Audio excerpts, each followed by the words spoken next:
अस्सलामुअलैकुम।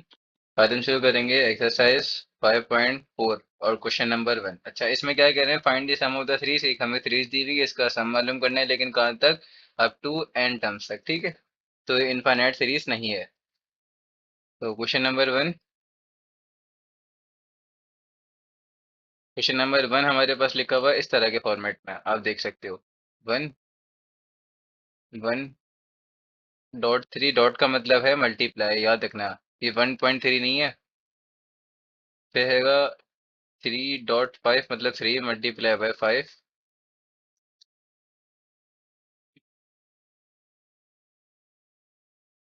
फिर है मेरे पास 1/5 × 7। ये चल रहा है सो ऑन कहाँ तक? टू एन टर्म्स तक। ठीक है,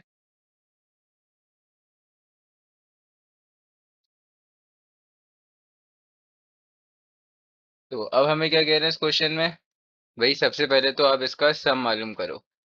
तो अब जरा दरअसल आप इस तरह के क्वेश्चन याद करो, चैप्टर नंबर 4 में हम कर चुके थे। हम क्या करते थे, सीरीज को दो तरह से पिक करते थे। एक सारे के सारे लेफ्ट साइड वाले पोर्शन, और फिर कौन सा पिक करते थे? सबका सब राइट साइड वाला पोर्शन। याद आया आपको? इस तरह के क्वेश्चन हम करते थे। हम कर चुके हैं इस तरह के क्वेश्चन। तो अगर आपकी प्रैक्टिस है तो आपके लिए बहुत अच्छा है, वरना आपको रिवाइज करना पड़ेंगे। तो सबसे पहले तो आप कंसिडर करो 1, 3, 5। ठीक है, उसके बाद कंसिडर कर लो आप 3, 5, 7। ठीक है भाई, इन दोनों को मैंने कंसिडर कर लिया। अब क्या करूंगा मैं? अब मैं करूंगा यहाँ पर इसकी जनरल टर्म निकालूंगा। ठीक है, तो जनरल टर्म के लिए लेकिन फॉर्मूला कौन सा लगेगा? अब जनरल टर्म के लिए फॉर्मूला मेरे पास लगेगा एपी का। अब ये कैसे पहचाना है मैंने? एपी है, इसका कॉमन डिफरेंस सेम है। ठीक है, ये बात तो अब आप पहचानने लगोगे ना। अब जब आपने इतनी प्रैक्टिस कर ली है तो अब आपको पहचानना आना ही चाहिए कि ये एपी है या ये जीपी है। ठीक है, तो कॉमन डिफरेंस सेम है। तो एपी का हमारे पास जनरल टर्म का फॉर्मूला होता है A + n - 1 और डी। ठीक है, तो इसके लिए आपको ए की वैल्यू मालूम मालूम होनी चाहिए, फिर डी की मालूम होनी चाहिए। तो ए की वैल्यू है मेरे पास 1, ए होता है फर्स्ट टर्म, और डी की वैल्यू है मेरे पास 2। ये कैसे निकाली? 3 - 1 2 आएगा, 5 - 3 2 आएगा। तो कॉमन डिफरेंस यही होता है ना। अब मैं डायरेक्ट डायरेक्ट लिखूंगा 2। ठीक है, इसी तरह से आप यहाँ पे निकाल लो। ये भी एपी है, मैंने आपको बता दिया एपी है। तो ये मेरे पास अर्थमेटिक सीरीज है, अर्थमेटिक सीक्वेंस है। ठीक है, तो A + n - 1 डी। अब क्या करूंगा? ए की वैल्यू है 1, और डी की वैल्यू है, यहाँ पे भी डी की वैल्यू 2 है। आप चाहो तो निकाल लो। 5 - 3 और 7 - 5 सेम आ रहा है। ठीक है, अच्छा, ये इस तरह से मैं इसके आगे सोन लगाना भूल गया। इसका मतलब है ये चलता जा रहा है इसी तरह से। ठीक है, और कहाँ तक गया? ये एन टर्म्स तक गया है। ठीक है, तो इसकी तो खैर अभी बात ही छोड़ दो। अब लगाते हैं, चलो जनरल टर्म। पहले जनरल टर्म तो निकाले। ए की जगह आया 1 प्लस एन की जगह आया n - 1, और डी की जगह पे आया 2। इसी तरह से यहाँ पर ए की जगह पे आया मेरे पास, अच्छा मैंने यहाँ पे ए की जगह पे 1 लिख दिया है। ए की वैल्यू है 3, फर्स्ट टर्म होती है ना ये। तो ए की वैल्यू थी मेरे पास यहाँ पे 3। तो यहाँ पे हो गया 3 + n - 1, और डी की जगह पे आया 2। ठीक है भाई, an 1 + 2 इससे मल्टीप्लाई हुआ, 2 इससे मल्टीप्लाई हुआ। तो यहाँ पे आ जाएगा 2n - 2। इसी तरह से बराबर में भी करेंगे। तो 2 में से भी मल्टीप्लाई होगा, 2 से भी मल्टीप्लाई होगा, तो 2n से मल्टीप्लाई होगा, तो वहाँ पे हो जाएगा 2n - 2। ठीक है, अब ये नॉर्मल सॉल्व हो जाएगा। 1 - 2 और 2n तो अलग है, ये सॉल्व नहीं होगा। 1 - 2 का आंसर होता है माइनस का 1। तो 2n - 1 यहाँ से आया, और बराबर से क्या आएगा? ये 2 और ये 3 आपस में सॉल्व हो जाएंगे, तो 3 - 2 आंसर होता है 2n + 1। बड़े नंबर की साइन आती है। ठीक है, तो दोनों की दोनों मैंने जनरल टर्म्स निकाल ली। निकाल ली नहीं निकाल ली भाई? निकाल ली। ठीक है, अब जनरल टर्म्स क्यों निकाली मैंने? मुझे जनरल टर्म पता होगी जभी तो मैं उस पे समेशन अप्लाई करूंगा। अगर मुझे जनरल टर्म ही ना पता हुई तो मैं समेशन कैसे अप्लाई करूंगा? मतलब ये पूरी की पूरी जो सीरीज चल रही है, ठीक है, इसकी एक जनरल टर्म क्या है? ठीक है, इसकी तो कुछ ना कुछ तो जनरल टर्म होगी ना, जिसमें मैं n की वैल्यू 1 पुट करूं या n की वैल्यू 2 पुट करूं या n की वैल्यू 3 पुट करूं, इसी तरह सो ऑन करता रहूं। तो यही सेम मेरे पास बनने चाहिए। तो ये बनेंगे नहीं बनेंगे? बिल्कुल बनेंगे। ठीक है, तो अभी मैं आपको दिखा भी देता हूँ। एज ए प्रूफ मैं आपको दिखा भी देता हूँ। तो अच्छा, देखो, एक हमने सीरीज जो सीक्वेंस पिक करी थी, ये वाली पिक करी थी, ये रही। और उसके बाद जो ये वाला 3 था, ये मैंने यहाँ पुट किया था। ठीक है, यहाँ। तो इस 1 वाले का आंसर आ गया ये पूरा का पूरा, और इस 3 वाले का आंसर आ गया ये। तो दोनों आपस में क्या हो रहा है? दोनों आपस में मल्टीप्लाई हो रहे हैं। ठीक है, तो चलो भाई लिखते हैं। ठीक है, दोनों आपस में मल्टीप्लाई हो रहे हैं ना, तो न्यूमरेटर में 1 है मेरे पास, और डिनोमिनेटर में ये जो 1 मैंने कहाँ से उठाया था? यहाँ से ना। तो ये तो आते तो मैं आपको बता ही चुका हूँ। तो इसकी जगह पे मैं लिखूंगा 2n-1, ये वाला। ठीक है, अब इसके बराबर में ये 3 आया हुआ है, तो 3, ये वाली पूरी की पूरी सीक्वेंस मैंने यहाँ पे भेजी थी बराबर में, और इसका निकाला है 2n+1। अब ये मेरे पास एक जनरल टर्म बन गई, जिस पे मैं समेशन अप्लाई कर सकता हूँ। अब देखो, आप बोलोगे भाई, अब मैं कैसे मान लूं कि आंसर ठीक है? तो आप इसमें n की वैल्यू जरा 1 पुट करो। ठीक है, अब n की जगह पे 1 पुट करो, तो नीचे 2 लिखा हुआ है, फिर यहाँ पे n की जगह 1 आ गया, -1। ठीक है, इसी तरह से आप यहाँ पे पुट करो n की वैल्यू 1 और +1। ठीक है, आ गया n की वैल्यू। अब देखो क्या आंसर आएगा। 2 1 2, और फिर उसको माइनस करा दोगे 1 के साथ, तो आंसर क्या आ जाएगा? 1 आ जाएगा। तो 1 तो आ गया। ये दोनों आपस में मल्टीप्लाई हो रहे हैं, तो मैं मल्टीप्लाई की जगह पे डॉट लिख देता हूँ, या मल्टीप्लाई लिखना है तो मल्टीप्लाई लिख दो। 2 × 1 2 होता है, और उसमें प्लस करोगे 1, तो आंसर आ जाएगा 3। देखो, ये पूरा सेम टू सेम बना नहीं बना? तो जनरल टर्म हमारे लिए बेसिकली यही काम करती है। ठीक है, इसी पर मैं समेशन अप्लाई करूंगा जब भी मेरे पास आंसर ठीक आएगा। ठीक है भाई, तो ये सब तो मैं आपको समझाने के लिए बता रहा था। अब देखो, यहाँ पर जो हमारे पास कंडीशन बन गई है ना, ये वाली कंडीशन जो बन गई है, इससे मैं डायरेक्ट समेशन अभी अप्लाई नहीं कर सकता। ठीक है, तो मुझे पहले इसको पार्शियल फ्रैक्शन में ब्रेक करना होगा, मतलब इसका एलसीएम ब्रेकिंग करना होगी। एलसीएम ब्रेकिंग कैसे होती है? इस टाइप की कंडीशंस की पार्शियल फ्रैक्शन से। चैप्टर वो आप लोगों ने सब ने पार्शियल फ्रैक्शन मैट्रिक में पढ़ा है। ठीक है, पढ़ा ही नहीं पढ़ा? पढ़ा है। अगर नहीं पढ़ा तो आप वापसी उसको रिवाइज करो, आपको आने चाहिए पार्शियल फ्रैक्शन। खैर, मैं यहाँ पे सिखा भी रहा हूँ। तो अब इसको हम किस तरह से ब्रेक करते हैं पार्शियल फ्रैक्शन में? याद करो, ये मेरे पास कंडीशन बन रही है केस 1 की। केस 1 कौन सा था? Denominator consist of non repeated linear factor. नीचे तो लीनियर फैक्टर है ना, मतलब जो भी मेरे पास पावर, इसकी पावर 1 है। ठीक है, तो ये लीनियर फैक्टर है। तो और नॉन रिपीटेड है, रिपीट नहीं हो रहा। ठीक है, रिपीट हो रहा होता तो यहाँ पे 2 होती। ठीक है, तो इसको फिर कैसे नॉर्मल ब्रेक करते थे हम? a/2n-1, और मिडिल में प्लस आता था, और फिर दूसरे वाले को ब्रेक करके हम लिख दिया करते थे b, और 2n+1 इस तरह से तोड़ते थे। ठीक है, उसके बाद क्या करते थे? उसके बाद जो भी यहाँ का हमारे पास क्या होता था, डिनोमिनेटर होता था, उसी को हम बोथ साइड पर मल्टीप्लाई कर दिया करते थे। बोथ साइड में मल्टीप्लाई किस तरह से कर दिया करते थे? 2n-1, 2n+1। अच्छा, इसी को दो बोथ साइड पे मल्टीप्लाई। तो अगर यहाँ पे इंग्लिश में लिखना चाहते हो तो लिख दो, वरना आपको पता ही है, आप पढ़ के आ ही रहे हो। अगर भूल गए हो तो यहाँ पे कोशिश करो समझने की, नहीं आता है रिवाइज तो आप पहले वाला समझ समझ के आओ। तो जो डिनोमिनेटर में होता है, उसी को बोथ साइड क्या करते हैं? मल्टीप्लाई। तो इस साइड पे कर दिया, अब इस साइड पे भी करूंगा। अब इस साइड पे ए के साथ भी होगा और बी के साथ भी होगा, क्योंकि दोनों के दोनों लिखे हुए हैं ना साथ। तो ए के साथ किया तो क्या हो गया? 2n-1 और 2n+1। ठीक है भाई, अब क्या आएगा इसके साथ? अच्छा, इसकी और भी ट्रिक्स होती हैं। आप यहाँ पे एलसीएम ले लो, और एलसीएम लेके आपके पास एलसीएम आ जाएगा, एक इधर जाएगा एक इधर जाएगा, और बाकी ये जो डिनोमिनेटर होता है, डिनोमिनेटर वहां जाके मल्टीप्लाई हो जाएगा, और ऊपर नीचे कैंसिलेशन हो जाएगी। ठीक है, तो अलग अलग ट्रिक्स होती हैं सबकी। मुझे जो इजीएस्ट लगी मैंने आपको उससे बता दिया। ठीक है, अब बी के साथ भी मल्टीप्लाई करना पड़ेगा। 2n-1, 2n+1, और डिवाइड में जो मेरे पास लिखा हुआ था पहले से, वो साथ साथ लिखा ही रहेगा, 2n+1। ठीक है भाई, अब देखो कैंसिलेशन हो रही है, पूरा का पूरा ये कैंसिल हो रहा है इसके साथ। 2n-1 इसके साथ कैंसिल, 2n+1 इसके साथ कैंसिल। हो गया और नहीं हो गया? बिल्कुल हो गया।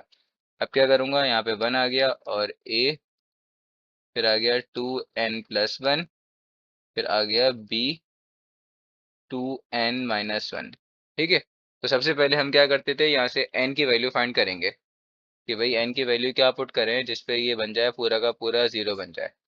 तो कोई बात नहीं, इसको हम जैसे कि इसको कंसिडर करो पूरे के पूरे को 2n+1 और इसको बराबर ले लो जीरो की, क्योंकि आपको यहाँ पे बनाना है जीरो।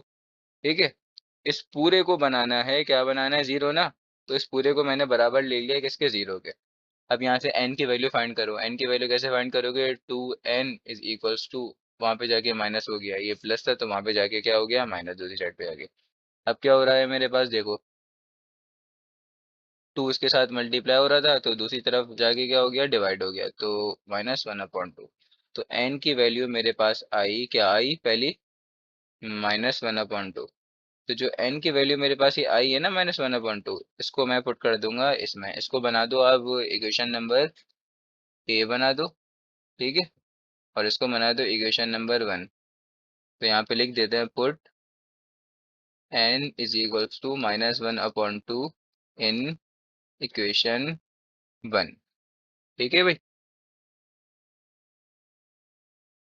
तो अब चलो पुट करते हैं ए, फिर यहाँ पे आ जाएगा 2, n की जगह पे आ गया -1/2 +1। ठीक है, फिर आया प्लस b, फिर आया 2n, सॉरी n की जगह पे तो -1/2 आएगा ना, फिर आएगा -1। जहाँ जहाँ n था वहाँ वहाँ मैंने डाल दिया -1/2। ठीक है भाई, आप लोगों को सबको दिख रहा होगा। अब क्या करेंगे, 2 से 2 कैंसिल, फिर 2 से 2 कैंसिल, ओनली क्या बचा, -1+1, -1+1 का आंसर क्या होता है, जीरो, तो ये पूरा का पूरा जीरो बन गया। तो 1=, ए, और इसके बराबर में आ गया जीरो। आप डायरेक्ट डायरेक्ट भी कर सकते हो, डायरेक्ट पूरा ही जीरो लिख दो, लेकिन अभी फर्स्ट क्वेश्चन है तो आपको स्टेप बाय स्टेप तो समझाना ही पड़ेगा ना। अब क्या है, बी, अब उसके बाद देखो 2 से 2 कैंसिल हो रहा है यहाँ पे। ठीक है भाई, कैंसिल कर दिया। अब क्या बचा, -1 और -1, यही बचा ना खाली, ये बराबर वाला -1 है। अब देखो तो -1 का आंसर होता है मेरे पास, एक मिनट इसको इरेज कर दूं, इसका आंसर होता है मेरे पास -2। ठीक है भाई, तो 1=0 प्लस, एक काम करते हैं इसको लिख देते हैं -2 और b। ठीक है, ये दोनों आपस में मल्टीप्लाई हो गया ना, इस तरह से। अब जीरो के साथ तो कोई सा भी नंबर, कोई सा भी अल्फ़ाबेट प्लस या माइनस हो, आपको पता है आंसर वही बनता है।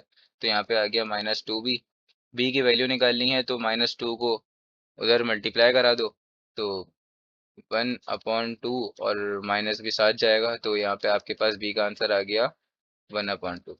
ठीक है भाई, तो अब बी का आंसर आ गया, ए का भी आंसर निकालना है ना। तो पहले हमने क्या पुट किया था, पहले हमने ये वाला कंसिडर किया था, देख लो ये कंसिडर किया हुआ है। ठीक है, एन की वैल्यू फाइंड करने के लिए अब कौन सा वाला कंसिडर करूंगा, ये वाला।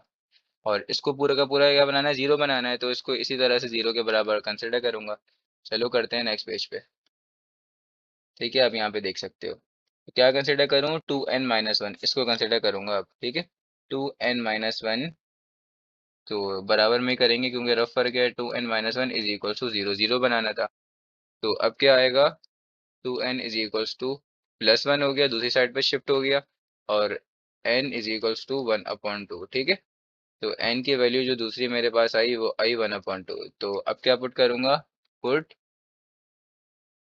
n = 1/2 इन इक्वेशन, कौन सी इक्वेशन में पुट करेंगे, वन में।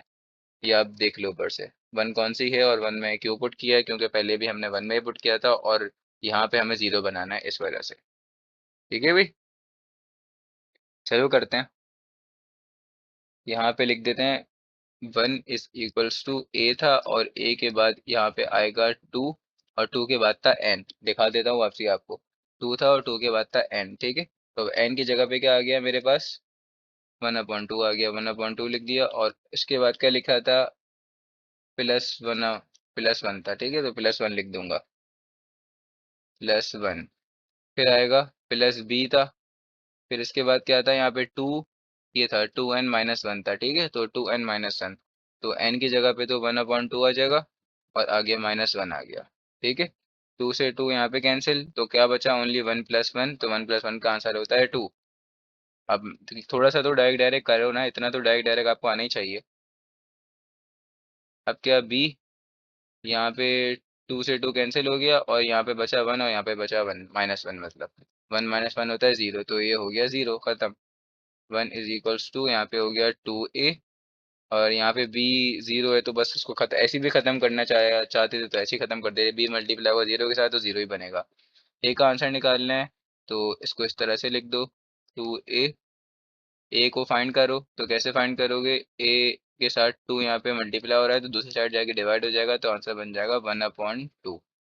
ठीक है, तो ए का आंसर आ गया आपके पास। ठीक है, ए का आंसर आ गया आपके पास 1/2, और बी का आंसर आ गया -1/2। ठीक है, तो अब क्या करते थे हम, put A and B in equation A. अब दोनों को पुट करते थे हम इक्वेशन ए में, जो मेन इक्वेशन थी हमारे पास वो थी ये रही, ये रही इक्वेशन नंबर ए। ठीक है, तो इक्वेशन ए में पुट करते थे, ये रहा इक्वेशन ए का, ये वाले पार्ट में पुट करेंगे।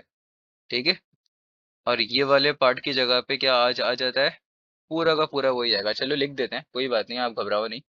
तो पहले लिख के दिखा देता हूँ आपको, क्या आएगा, 1 यहाँ पे आ जाएगा 2n - 1, फिर आएगा 2n + 1, फिर क्या लिखा हुआ था उसके बाद, दोबारा देख लेते हैं, कोई प्रॉब्लम नहीं, आराम आराम से करते हैं। यहाँ पे मेरे पास था a के नीचे 2n - 1, तो a की जगह a की वैल्यू आएगी। a की वैल्यू क्या आई है, ये रही मेरे पास। ठीक है, 1/2, तो a की जगह पे मैंने डाला 1/2, और 1/2 के मतलब यहाँ पे a था ना, तो a की जगह पे मैंने 1/2 लिख दिया। अब इसके नीचे ही साथ क्या लिखा हुआ था, ये लिखा हुआ था 2n - 1, तो मैं यही सेम टू सेम डाल दूंगा, क्या डाल दूंगा, 2n - 1। ठीक है भाई, आ गया समझ में।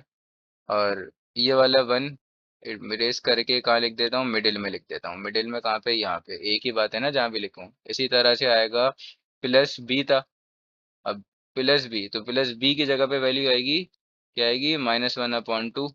तो -1/2 आएगी, नहीं आएगी, बिल्कुल आएगी, लेकिन यहाँ माइनस प्लस क्या हो गया, माइनस हो गया, तो अब क्या करूँगा मैं, यहाँ पे लिखूंगा -1/2, और b के नीचे था 2n + 1 था, यही था ना। अब क्या करूँगा, ये वाला 1 जो आया हुआ है, इस 1 को इरेज कर करके मैं कर दूंगा बीच में, मिडिल में ले आऊंगा, तो ला सकता हूँ, कोई मसला थोड़ी ना है ना, ऐसे करके। ठीक है भाई, अब देखो 1/2 कॉमन आ रहा है, यहाँ से भी 1/2 है, यहाँ पे भी 1/2 है। ठीक है, मतलब डिनोमिनेटर में 2 लिखा हुआ है, तो बाहर निकाल लो, कॉमन निकाल लो। अब इस पूरे का आंसर आपके पास ये आया है पार्शियल फ्रैक्शन करके, यहीं तक पार्शियल फ्रैक्शन होते हैं, और पार्शियल फ्रैक्शन अब खत्म यहाँ पे, अब पार्शियल फ्रैक्शन नहीं होगा। अभी तो मैं खैर नॉर्मली बस इसको एक सॉल्व कर रहा हूँ कॉमन निकाल के, ताकि क्वेश्चन इजी बन जाए। तो 1/2 कॉमन निकाल लिया, और यहाँ पे आ गया 1 2n - 1, फिर आ गया यहाँ पे -2n + 1। ठीक है भाई, यहाँ तक सबको समझ में आ गया। ये पार्शियल फ्रैक्शन के स्टेप्स थे, वैसे तो मेन फाइनल यहाँ तक थे स्टेप्स, लेकिन यहाँ तक भी कर लेंगे तो कोई प्रॉब्लम नहीं है। तो इस पूरे के पूरे के बराबर ये आया है। ठीक है, तो मतलब मैं इसकी जगह पे ये लिखूंगा, समझ गए, इसी वजह से निकाला था। तो समेशन इसी की जगह पे ही अप्लाई करूंगा मैं। तो समेशन लगा रहा हूँ मैं, किसकी जगह पे, इसकी जगह पे लगाऊंगा ना। ठीक है, क्योंकि ये आया था ना लास्ट आंसर, तो इसके पूरे के पूरा इक्वल्स है, क्या आएगा, बराबर वाला इसके इक्वल्स है। तो इसके ऊपर लगाऊंगा सम। मुझे क्वेश्चन में क्या बोला गया था, फाइंड करो सम। तो सम क्या होता है, समेशन होता है इस तरह का, तो मुझे समेशन लगाना पड़ेगा। तो ठीक है, लगाते हैं समेशन। पहले तो 1/2 भारी रहेगा क्योंकि कांस्टेंट है, और समेशन इस तरह से अप्लाई कर दूंगा। ठीक है, स्टेप बाय स्टेप करेंगे, कोई घबराने वाली बात नहीं है। 2n - 1, फिर आएगा -1/2n + 1। ठीक है भाई, यहाँ तक सबको समझ में आ गया। मुझे सम निकालना था, इसीलिए सम अप्लाई कर दिया, और ये एक अलग लाइन है। ठीक है भाई, अब देखो, अब अगर आप कॉमन सेंस से सोचते हो तो आप बोलोगे कि भाई मैं इसको इस तरह से फाइंड कर लूँ, किस तरह से फाइंड कर लूँ, यहाँ पे अप्लाई करूँ, फिर क्या करूँ, n की जगह n की वैल्यू डालूँ, फिर कंटिन्यू करूँ, लेकिन उसको कंटिन्यू कहाँ तक करोगे आप, हमारे पास एंडिंग पॉइंट तो बोला गया है, ये गया है एंड टर्म्स तक गया है, हमें एंडिंग पॉइंट एंड टर्म्स बोला हुआ है ना, फिर वापसी ये आ जाएगा, फायदा, फंस जाओगे ना। अगर आपको बोला होता है इनफाइनाइट टर्म्स तक गया हुआ है तो इसका मतलब आगे आता आपके dot dot dot dot dot dot dot और बस खत्म हो जाता, यहाँ पे खत्म हो जाता। लेकिन आपको बोला गया है कि ये गया एंड टर्म तक गया है, मतलब लास्ट वाली टर्म है और लास्ट वाली टर्म पता नहीं है क्या है। तो अगर आप इस सीरीज को खोलते भी हो, मतलब समेशन को खोलोगे, पहले आएगा n is equals to one और ये खत्म भी n पर होगा। पहले n की जगह पे वन लगाओगे और पूरा का पूरा ही लिख दोगे, फिर n की जगह पे टू लगाओगे, फिर पूरा का पूरा ही लिख दोगे, फिर n की जगह पे थ्री लगाओगे, लिख दोगे, फिर इस तरह आखिर में डॉट डॉट डॉट बनाओगे। और आखिर में तो आपको लास्ट पॉइंट जो n लगाना ही पड़ेगा ना, तो वापसी यही बन जाएगा। तो फायदा। तो इससे बचने के लिए हम क्या करते हैं, देखो भाई बताता हूँ आपको, एक हमारे पास आता है थ्योरम। वो थ्योरम ये होता है, वो कहता है कि भाई एफ आर बराबर है आपके पास F one minus F N plus one के। ये कहता है ये थ्योरम। अब आपको पहले एफ आर के बराबर ही बनाना पड़ेगा, एफ आर के बराबर इसको पिक कर लो, एफ आर के बराबर, ठीक है। तो मैं इसको पिक कर रहा हूँ एफ आर के बराबर, कैसे ये देख लो। मैं एफ आर के बराबर इसको कंसिडर कर रहा हूँ, तो जहां जहां पे मेरे पास क्या है एन लिखा हुआ है, वहां वहां मैं लगा दूंगा आर। ठीक है, याद याद रखना है ये ट्रिक। आर जहां जहां एन है वहां वहां मैंने लगा दिया आर। ठीक है, ये मैंने एफ आर के फॉर्मेट में बना दिया। अब एफ आर का फॉर्मेट कहता है अगर ये इस तरह से लिखा हुआ है, अगर ये इस तरह से लिखा हुआ है तो आप इस पे अप्लाई कर सकते हो, ये पूरा का पूरा इसके बराबर होता है। ठीक है, तो हमारा क्वेश्चन इस फॉर्मेट में लिखा हुआ था या नहीं लिखा हुआ था? बिल्कुल भाई लिखा हुआ था इस फॉर्मेट में, कैसे नहीं लिखा हुआ था? ये देखो ना, यहाँ पे लिखा हुआ तो है इसी फॉर्मेट में सेम, और यहाँ पे भी n प्लस वन आ रहा है। तो आपके पास क्वेश्चन इस फॉर्मेट में बिल्कुल सेम टू सेम लिखा हुआ है। ठीक है, तो लगा देते हैं, कोई घबराने वाली बात थोड़ी है। तो ये पूरा का पूरा एफ आर बराबर होता है, किसके बराबर होता है? इसके बराबर होता है। तो इसके बराबर हमारे पास बेसिकली लिखा हुआ है, किस तरह से लिखा हुआ है मैं आपको दिखाता हूँ। वन अपॉन टू समेशन, ठीक है। अच्छा, समेशन तो अप्लाई हो गया ना, पूरा का पूरा थ्योरम ही ये था कि समेशन अब अप्लाई हो गया। तो यहाँ पे मैं लगाऊंगा F one minus F N plus one. ठीक है, ये वाला थ्योरम लगा रहा हूँ, मतलब ये एफ वन है और ये पूरा का पूरा क्या है, एफ एन प्लस वन है। ठीक है,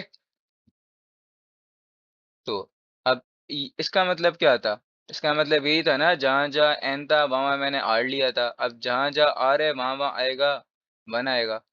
समझ गए ये बात? और इसको ऐसे ही समझ लो, जहां जहां एन है वहां वहां का आएगा वन आएगा, ऐसा समझ लो आप इसको। ठीक है, तो फर्स्ट वाला तो आपने बना दिया पूरा का पूरा, क्या जहां जहां आपके पास एन है वहां वहां आएगा वन, क्योंकि ये बेसिकली इस फॉर्मेट में सवाल लिखा हुआ है ना, हमारा वो फॉर्मेट प्रूफ हो गया। ठीक है, तो सही है, लगा दिया मैंने, और उसके बाद आएगा यहाँ पे माइनस वन, मैंने माइनस वन भी लिख दिया। ठीक है, अब मसला आता है ये बराबर वाला। इसका मतलब है आपके पास ये ब्रैकेट में यहाँ पे अंदर जो बना हुआ है, यहाँ पे आपके पास लिखा हुआ है एन प्लस वन। ठीक है, अगर फॉर एग्जाम्पल यहाँ पे मेरे पास था वन था, तो इसका मतलब क्या था, जहां जहां एन है वहां वहां मुझे लगाना था वन। ये मतलब था ना, देख लो जहां जहां एन था वहां वहां मैंने क्या डाला, वन डाला। यही क्या नहीं किया? तो जहां जहां एन है अब मैं वहां वहां लगाऊंगा एन प्लस वन, पूरा का पूरा क्या लगाऊंगा, एन प्लस वन। लेकिन ये एन प्लस वन के फॉर्मेट में भी तो लिखा हुआ होना चाहिए, मेरे पास तो एन प्लस वन के फॉर्मेट में लिखा हुआ ही नहीं है। तो ये देखो, इसको आप इस तरह से बना सकते हो। यहाँ क्या लिखा हुआ है, टू एन प्लस वन, इस तरह से लिखा हुआ है। तो आप क्या करो, इसको टू एन की जगह पे आएगा क्या आएगा, एन प्लस वन आएगा। ठीक है, और उसके बाद अगर आप वापसी अप्लाई करते हो प्लस वन, कर दिया, पूरा का पूरा बना दिया। ठीक है, इसको सॉल्व करो, इससे भी मल्टीप्लाई होगा, इससे भी मल्टीप्लाई होगा, कर दूंगा। ठीक है भाई, टू एन प्लस टू और प्लस वन, इन दोनों को सॉल्व करो तो क्या बनता है, टू एन प्लस थ्री। हम तो फंस गए यहाँ पे। यहाँ पे मेरे पास लिखा हुआ है टू एन प्लस वन, और इसको सॉल्व करके मेरे यहाँ बन रहा है टू एन प्लस थ्री। तो मेरे पास चीज़ भी तो वापसी वही सेम बननी चाहिए ना। ठीक है, सॉल्व करने के लिए मेरे पास चीज़ भी तो वापसी सेम वही बननी चाहिए, मेरे पास तो सेम बनी नहीं रही। अब मैं क्या करूँ, मैं तो फंस गया यहाँ पे, फंस गया नहीं फंस गया? तो अब मैं ऐसा क्या अपनी तरफ से एक नंबर यहाँ पे प्लस और माइनस करूँ कि मेरे पास ये बन जाए यहाँ पे।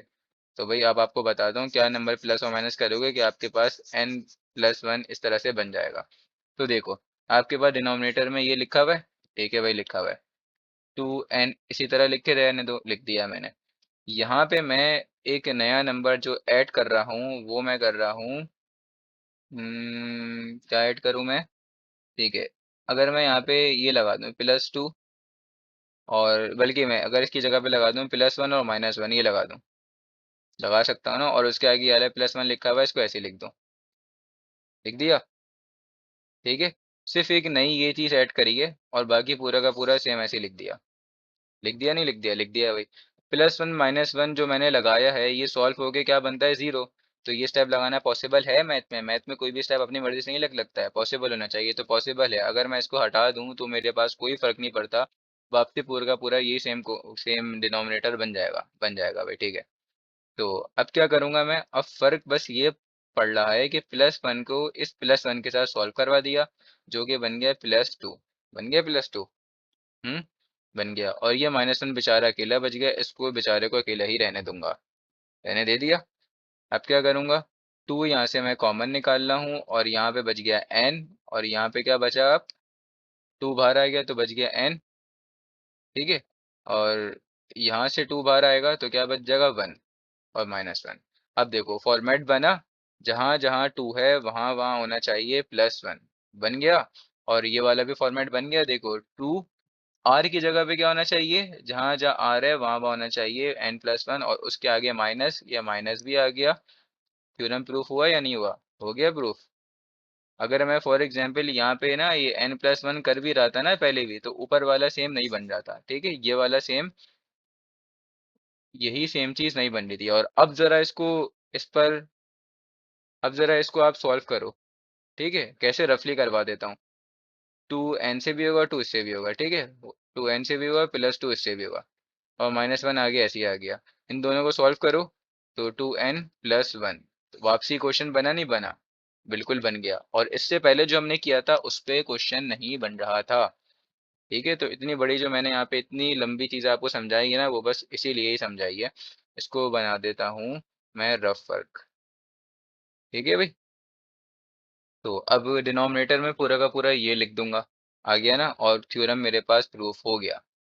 तो 2n+1 -1, थोड़ी सी प्रैक्टिस करना, थोड़ी सी एक दो दफ़ा क्वेश्चन लिखना, फिर आपको समझ में आना शुरू हो जाएगा कि आपके पास जो ये थ्योरम बना हुआ है ना, ये वाला पूरा का थ्योरम बना हुआ है, ये वाला, तो बस ये बिल्कुल सेम यही बनना चाहिए। एफ आर को जो कंसिडर करते हैं वही सेम बनना चाहिए, एक जगह उसकी जगह पे 1 और एक जगह इसी की जगह पे n+1, ठीक है, सेम यही बनना चाहिए। अब बन गया सेम, बिल्कुल बन गया। तो अब क्या करूंगा मैं, 1/2, और यहाँ पे लिख दूंगा ये 2 × 1 और -1, इसका आंसर हो जाएगा मेरे पास 1 आ जाएगा, ठीक है। अगर मैं बाकी इसको और सॉल्व करूँ तो आंसर क्या हो जाएगा मेरे पास, 2n+2, और ये हो जाएगा -1, ठीक है। यहाँ तक पहुँच गए, हम पहुँच गए बिल्कुल, ठीक है भाई। आप बोलोगे वापसी खोल के यही तो लिख लिख दिया, यही तो आ जाएगा, तो बनने दो, लेकिन हमें इस वो जो थ्योरम था, इस थ्योरम के मुताबिक उसको बनाना भी तो था, ठीक है। तो अब क्या होगा भाई, 1 ऐसे ही आ गया, और यहाँ पे मैंने सॉल्व किया तो हो गया 2n+1, इन दोनों को सॉल्व कर दो, 2n+1 हो गया। अब क्या लेंगे हम, इसका एलसीएम, तो एलसीएम ले लो भाई, 1/2, यहाँ पे आप लोगे एलसीएम। तो एलसीएम आपको जाहिर सी बात है पता है, ये पूरा का पूरा सेम हो जाता है, ये इधर मल्टीप्लाई होता है, ये इधर मल्टीप्लाई होता है। इसके नीचे तो 1 लिखा हुआ है, क्वेश्चन लिखा हुआ है, तो मल्टीप्लाई 1 ऊपर होगा, और ये पूरा का पूरा इससे मल्टीप्लाई हो जाएगा, और यहाँ पे इस तरह से आ जाएगा, यहाँ पे सिर्फ 1 जाएगा, ठीक है। तो बस इस 1 को आप ऐसे ही लिख दो, कोई ज़रूरत थोड़ी ना है, मतलब यहाँ पे मल्टीप्लाई 1 इस तरह से हुआ है, ठीक है।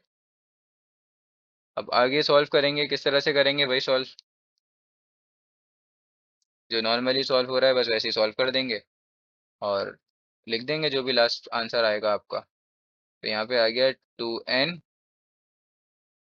यहाँ पे +1 -1 कैंसिल, और सिर्फ बच गया ऊपर 2n, और यहाँ पे आ गया डिनोमिनेटर में 2n+1, ठीक है। 2 से 2 भी कैंसिल, और आपके पास ये 1 तो खैर मल्टीप्लाई हो जाएगा सबके साथ, तो वही सेम चीज़ बना देगा। तो ये हो गया आपके पास n/2n+1, ठीक है भाई। ये पूरा का पूरा क्वेश्चन अब हमारा जाके ख़त्म हुआ है। तो जो मैंने इतना लंबा समझाया, वीडियो लंबी बननी है तो बन जाए, लेकिन आप लोगों को समझ में आना चाहिए, कॉन्सेप्ट क्लियर होना चाहिए, मेन मसला ये है। ठीक है भाई, ये बन गया। अब करते हैं नेक्स्ट क्वेश्चन। अब क्वेश्चन नंबर 2 करेंगे। क्वेश्चन नंबर 2 क्या है, आप देखो। क्वेश्चन नंबर 2 है हमारे पास 1/1 मल्टीप्लाई बाय 5 प्लस, बिल्कुल सेम उसी की तरह, ठीक है, 1/5 मल्टीप्लाई बाय 9। फिर था मेरे पास प्लस 1/9 मल्टीप्लाई बाय 13। ठीक है, ये सो ऑन चल रहा है कहाँ तक, अप टू एन टर्म्स तक चल रहा है।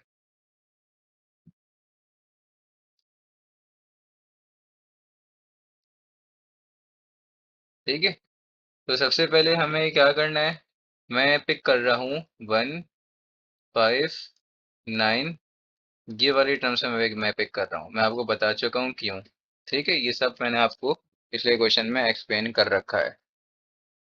और सेकंड में कंसिडर कर रहा हूँ 5, 9 एंड 13। ठीक है, इसी तरह ये चलता जा रहा है आगे। तो ये भी एपी है और ये भी एपी है। आपको पता है कैसे पहचानते हैं हम, ए की वैल्यू 1, डी की वैल्यू 4। डी होता है कॉमन डिफरेंस 5 - 1। इसी तरह से यहाँ पे ए की वैल्यू हो गई 5 और डी की वैल्यू हो गई आपके पास यहाँ पे भी 4 हो गई। ठीक है, 9 - 5 आंसर आ जाएगा। सबसे पहले हमें निकालना है कॉमन, वो जनरल टर्म। ठीक है, तो जनरल टर्म का फॉर्मूला होता है is A N is equals to A+n - 1 D.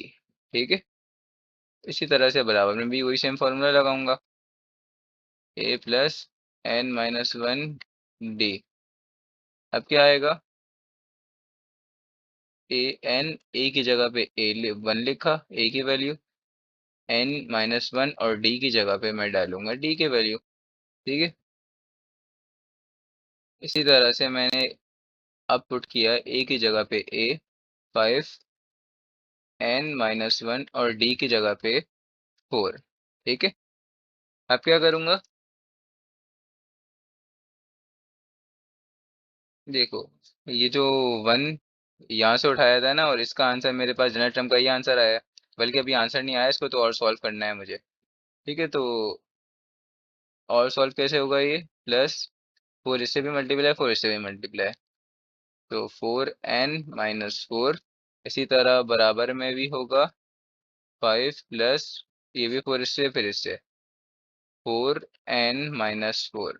ठीक है भाई, an is equals to 4n - 3 answer आ गया। 1 और 4 आपस में सॉल्व हो गए साथ, यहाँ पे आएगा an is equals to 5 - 4 solve हो जाएगा, तो 4n+1 आएगा। ठीक है, बड़े नंबर की साइन आती है ना हमेशा, जो बिग होता है उसकी साइन आती है।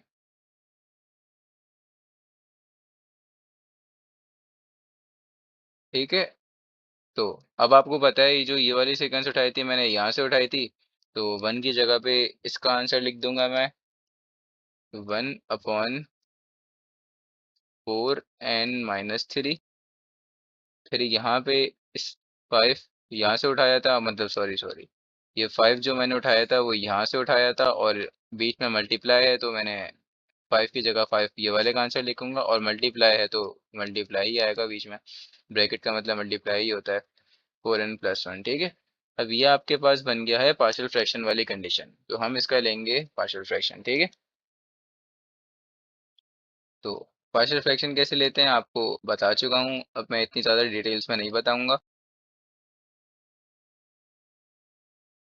तो यहाँ पे आ जाएगा, ये मेरे पास केस 1 है पार्शियल फ्रैक्शन का, denominator consist of non repeated linear factor, जो मैंने पिछले क्वेश्चन में यूज किया था वही सेम केस है।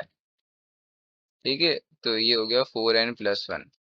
अब क्या होता है आपको पता है, इस पूरे से बोथ साइड पे डिवाइड और मल्टीप्लाई करा तो वो हम कर देते हैं मल्टीप्लाई। ठीक है, इस पूरे से मल्टीप्लाई, याद रखना है, मैंने अभी डिवाइड बोल दिया था।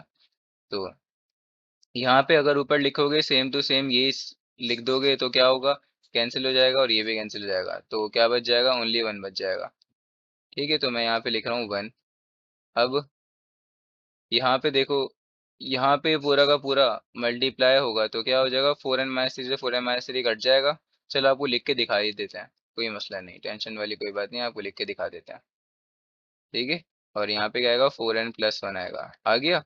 और डिनोमिनेटर में 4n-3 लिखा हुआ था तो ये कैंसिल हो गया और बच क्या गया, ये बच गया। ठीक है।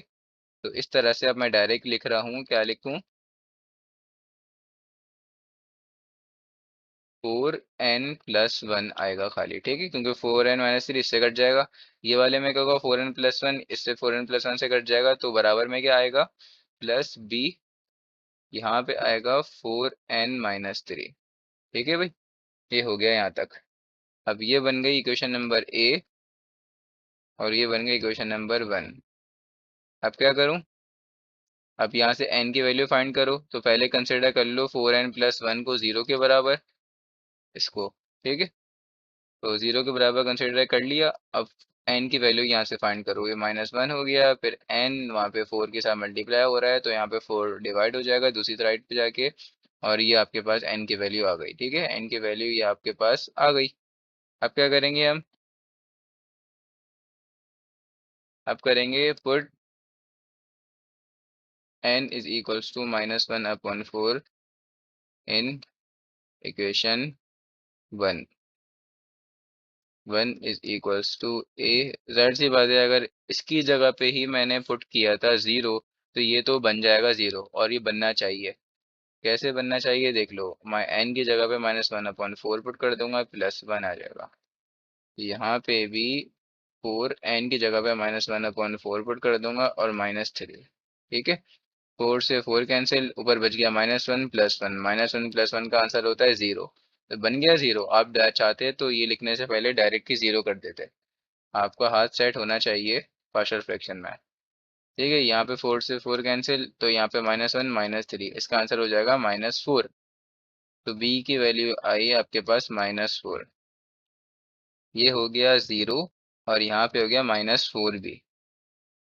ठीक है, अब b की वैल्यू फाइंड करनी है तो इजी है, कोई मुश्किल नहीं है स्टेप। -4 भी आ गया, और यहाँ पे अगर आप निकालते हो b इज इक्वल्स टू -1/4 आ जाएगा। ये -4 यहाँ पे जाके डिवाइड हो जाएगा। ठीक है, तो b की वैल्यू आपने निकाल ली। अब हम निकालेंगे a की वैल्यू। तो क्या करेंगे, पहले मैंने ये कंसिडर किया था 0 के बराबर यहाँ पे। अब क्या करूँगा, 4n-3 इसको कंसिडर करूँगा 0 के बराबर, तो 4n-3 इज इक्वल्स टू 0। जाहिर सी बात है, इस पे तो 0 बनेगा ज़रूरी। तो n की वैल्यू मालूम करो, यहाँ पे हो जाएगा +3, माइनस है तो वहाँ जाके हो जाएगा प्लस, और फिर n इज इक्वल्स टू 3/4। ठीक है, 4 वहाँ पे मल्टीप्लाई हो रहा था n के साथ, यहाँ पे आगे हो जाएगा डिवाइड। अब put n is equals to 3/4 in equation 1। Equation 1 कौन सी थी मेरे पास, ये रही इक्वेशन 1, ऊपर आपको आप लोगों को शो हो रही होगी।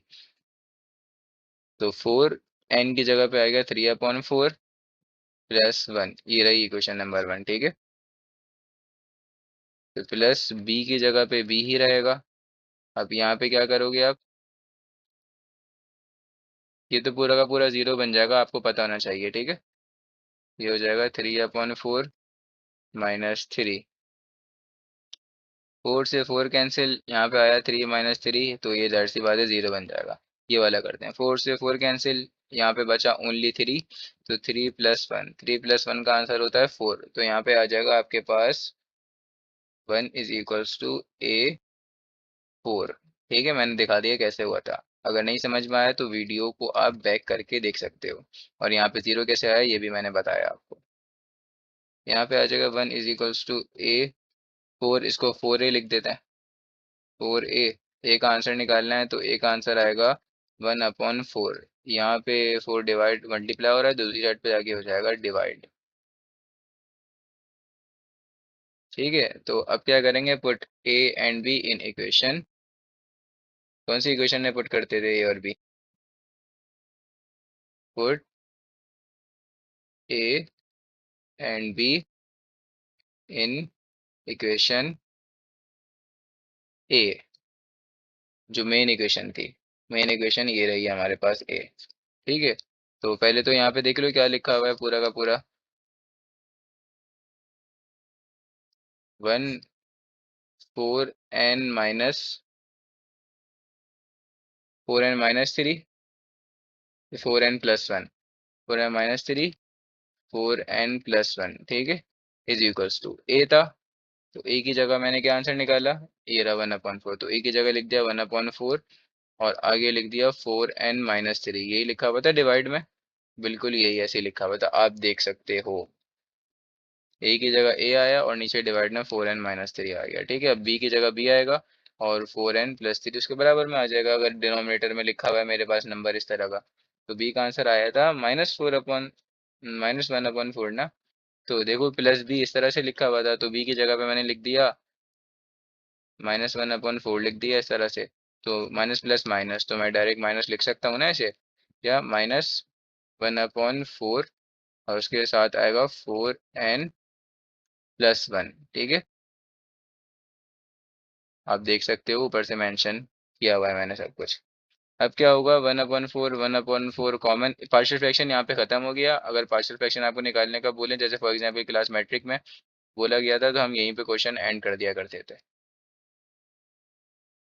पार्शियल फ्रैक्शन बेसिकली हमें हेल्प करता है किसमें, एलसीएम ब्रेक करने में। ठीक है, 1/4 क्या हो गया यहाँ पे, 4n-3, फिर यहाँ पे आ जाएगा 4n+1। ठीक है भाई, ये बन गया है मेरे पास। अब क्या करूँ, अब सम निकालना था ना, तो लास्ट तो आंसर ये था ना, इसी को इसमें चेंज किया। तो 1/4 इसके ऊपर लगाऊंगा सम, 4n-3 -1 4n+1। ठीक है, फिर क्या किया था हमने, याद रखना है पिछला वाला क्वेश्चन, मैंने बोला था हमारे पास एक थ्योरम होता है जिसमें एफ आर बराबर होता है किसके, F1 -Fn+1 के। ठीक है, और एफ आर को कंसिडर करते हैं पहले हम किसके मुताबिक, इसके बराबर। ठीक है, तो एफ आर मेरे पास बराबर है, आप समझो क्यों एफ आर को इसके मुताबिक लेते हैं, इसके बराबर क्यों नहीं लेते। इसके बराबर इसलिए लेते हैं कि यहाँ पे आएगा 1, तो जहाँ जहाँ मेरे पास n लिखा होगा वहाँ आएगा 1, तो ये लेना इजी है। ठीक है, 4n की जगह पे आ जाएगा, अच्छा अभी तो मैं बता रहा हूँ ना, अभी तो आर आएगा क्योंकि आर के फॉर्मेट में लिख रहा हूँ। तो मेरे पास मेन क्वेश्चन ये है। ठीक है, तो देखो इस फॉर्मेट में मेरे पास सेम बना हुआ है। तो यहाँ पे पहले बन जाएगा, जहाँ जहाँ मेरे पास अंदर यहाँ पे आर लिखा हुआ है वहाँ वहाँ आ जाएगा 1, आ गया 1। और जहाँ जहाँ आर लिखा है वहाँ वहाँ अंदर आ जाएगा n+1। ठीक है भाई, तो बस आसान सा है बिल्कुल, कोई मुश्किल आपके लिए ऐसी बात नहीं है कि आप इसमें टेंशन लो।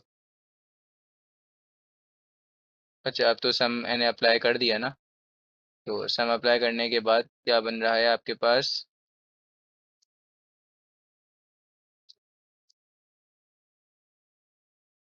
अच्छा एक दफ़ा इसको लिख लिख देते हैं।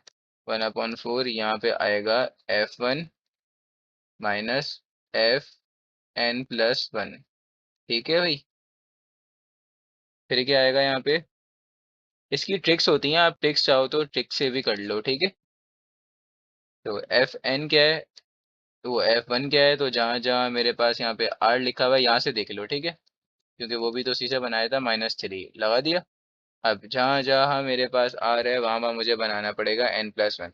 तो अगर मैं इसी में ही लगा दूँ n+1, तो देखो आपके पास क्या बनता है, 4n+1 -3। ठीक है, तो अब इसको थोड़ा सॉल्व भी तो करो इसको यहाँ, क्योंकि वापसी यही बनना चाहिए सेम, अगर ना बना तो गलत किया है। ठीक है, तो 4n+4 और -3 इस दोनों को सॉल्व करो, 4n+1 बन जाएगा, 4n+1 बन रहा है, तो इसका मतलब मैंने बिल्कुल सही गैस किया है कि मैं इसके बराबर ले सकता हूँ। ठीक है, ले सकता हूँ मैं इसके बराबर, तो बस ऐसे कर लेंगे। ट्रिक क्या है, बस एक दफ़ा आप ये लेफ्ट हैंड साइड वाले को, जहाँ n लिखा है वहाँ पे r बना दो, और फिर क्या करो, r की जगह पे ले लो 1, फिर r की जगह पे ले लो बाद में n+1। ठीक है, तो n+1 लिख दो r की जगह पे, देखो मैंने n+1 ही तो लिखा है यहाँ पे r की जगह पे। ठीक है, और बस अब इसको मैं ऐसे ही लिख दूंगा। साइड में बना हुआ है मेरे पास, ये बना हुआ n+1 वाले फॉर्मेट में ये बना हुआ, ठीक है। तो बस इसी को मैं पहले तो यहाँ पे बना दूं मैं कि रफ वर्क है ये। मैं तो बना के देख रहा था और ये बन गया, ठीक है। तो अब क्या हो गया, 1/4 यहाँ पे आया n+1 -3, जो ये मेरे पास एफ आर वाला था ना, ये वाली कंडीशन, बस यहाँ पे आर की जगह पे n+1 लगाया है। ऊपर वाला भी आप ऐसे कर सकते थे, ठीक है। उसमें मैंने थोड़ी सी आपको एक्सप्लेनेशन दी थी कि ये कैसे बना, इसको इसको चेंज करना सिखाया था मैंने पूरा। अब बस अब डायरेक्ट समझ लो, इस तरह से कर लो, क्योंकि मैंने इसको खोल के दिखा दिया और ये उसी के इसी के बराबर ही बन जाता सेम, ठीक है भाई। अब क्या है, 1/4, ये हो जाएगा 4 - 3, ये हो जाएगा 4n+4 - 3, 4 दोनों से मल्टीप्लाई हो गया, ठीक है। अब क्या करेंगे, 1/4 ऐसे ही लिख के रहने देंगे। यहाँ पे हो गया 1/1, कैसे 1/1, 4 - 3 होता है 1, और यहाँ पे हो गया 4n+1, यही होगा नहीं होगा, ठीक है भाई, यही होगा। अब क्या करें, अब सिंपल है, एलसीएम ले लीजिए आप। एलसीएम ले लेंगे हम तो क्या करेंगे, आपको पता है एलसीएम आएगा 4n+1, ये इधर मल्टीप्लाई ये इधर मल्टीप्लाई, तो 1 से मल्टीप्लाई होगा तो 4n+1 4n+1 ही आएगा, ये 1 1 से होगा तो मेरे पास सेम वही आंसर बनेगा जो लिखा हुआ है, ठीक है भाई। अब क्या होगा, अब इसको नॉर्मली सॉल्व करेंगे, जहां तक ये सॉल्व हो रहा है तो +1 -1 कैंसिल, बिल्कुल सेम उसी क्वेश्चन की तरह था ये। और देखो ये क्वेश्चन अब थोड़ा जल्दी हुआ, क्योंकि पहले तो मैं आपको समझा समझा के करवा रहा था ना, तो थोड़ा उसमें टाइम लगा था। 4 से 4 कैंसिल, तो यहाँ पे 1 बचा, तो इस 1 को ना ही लिखो, और यहाँ पे आपके पास फाइनल आंसर आ गया 4n+1, इस तरह से, ठीक है। ये फाइनल आंसर है सम का।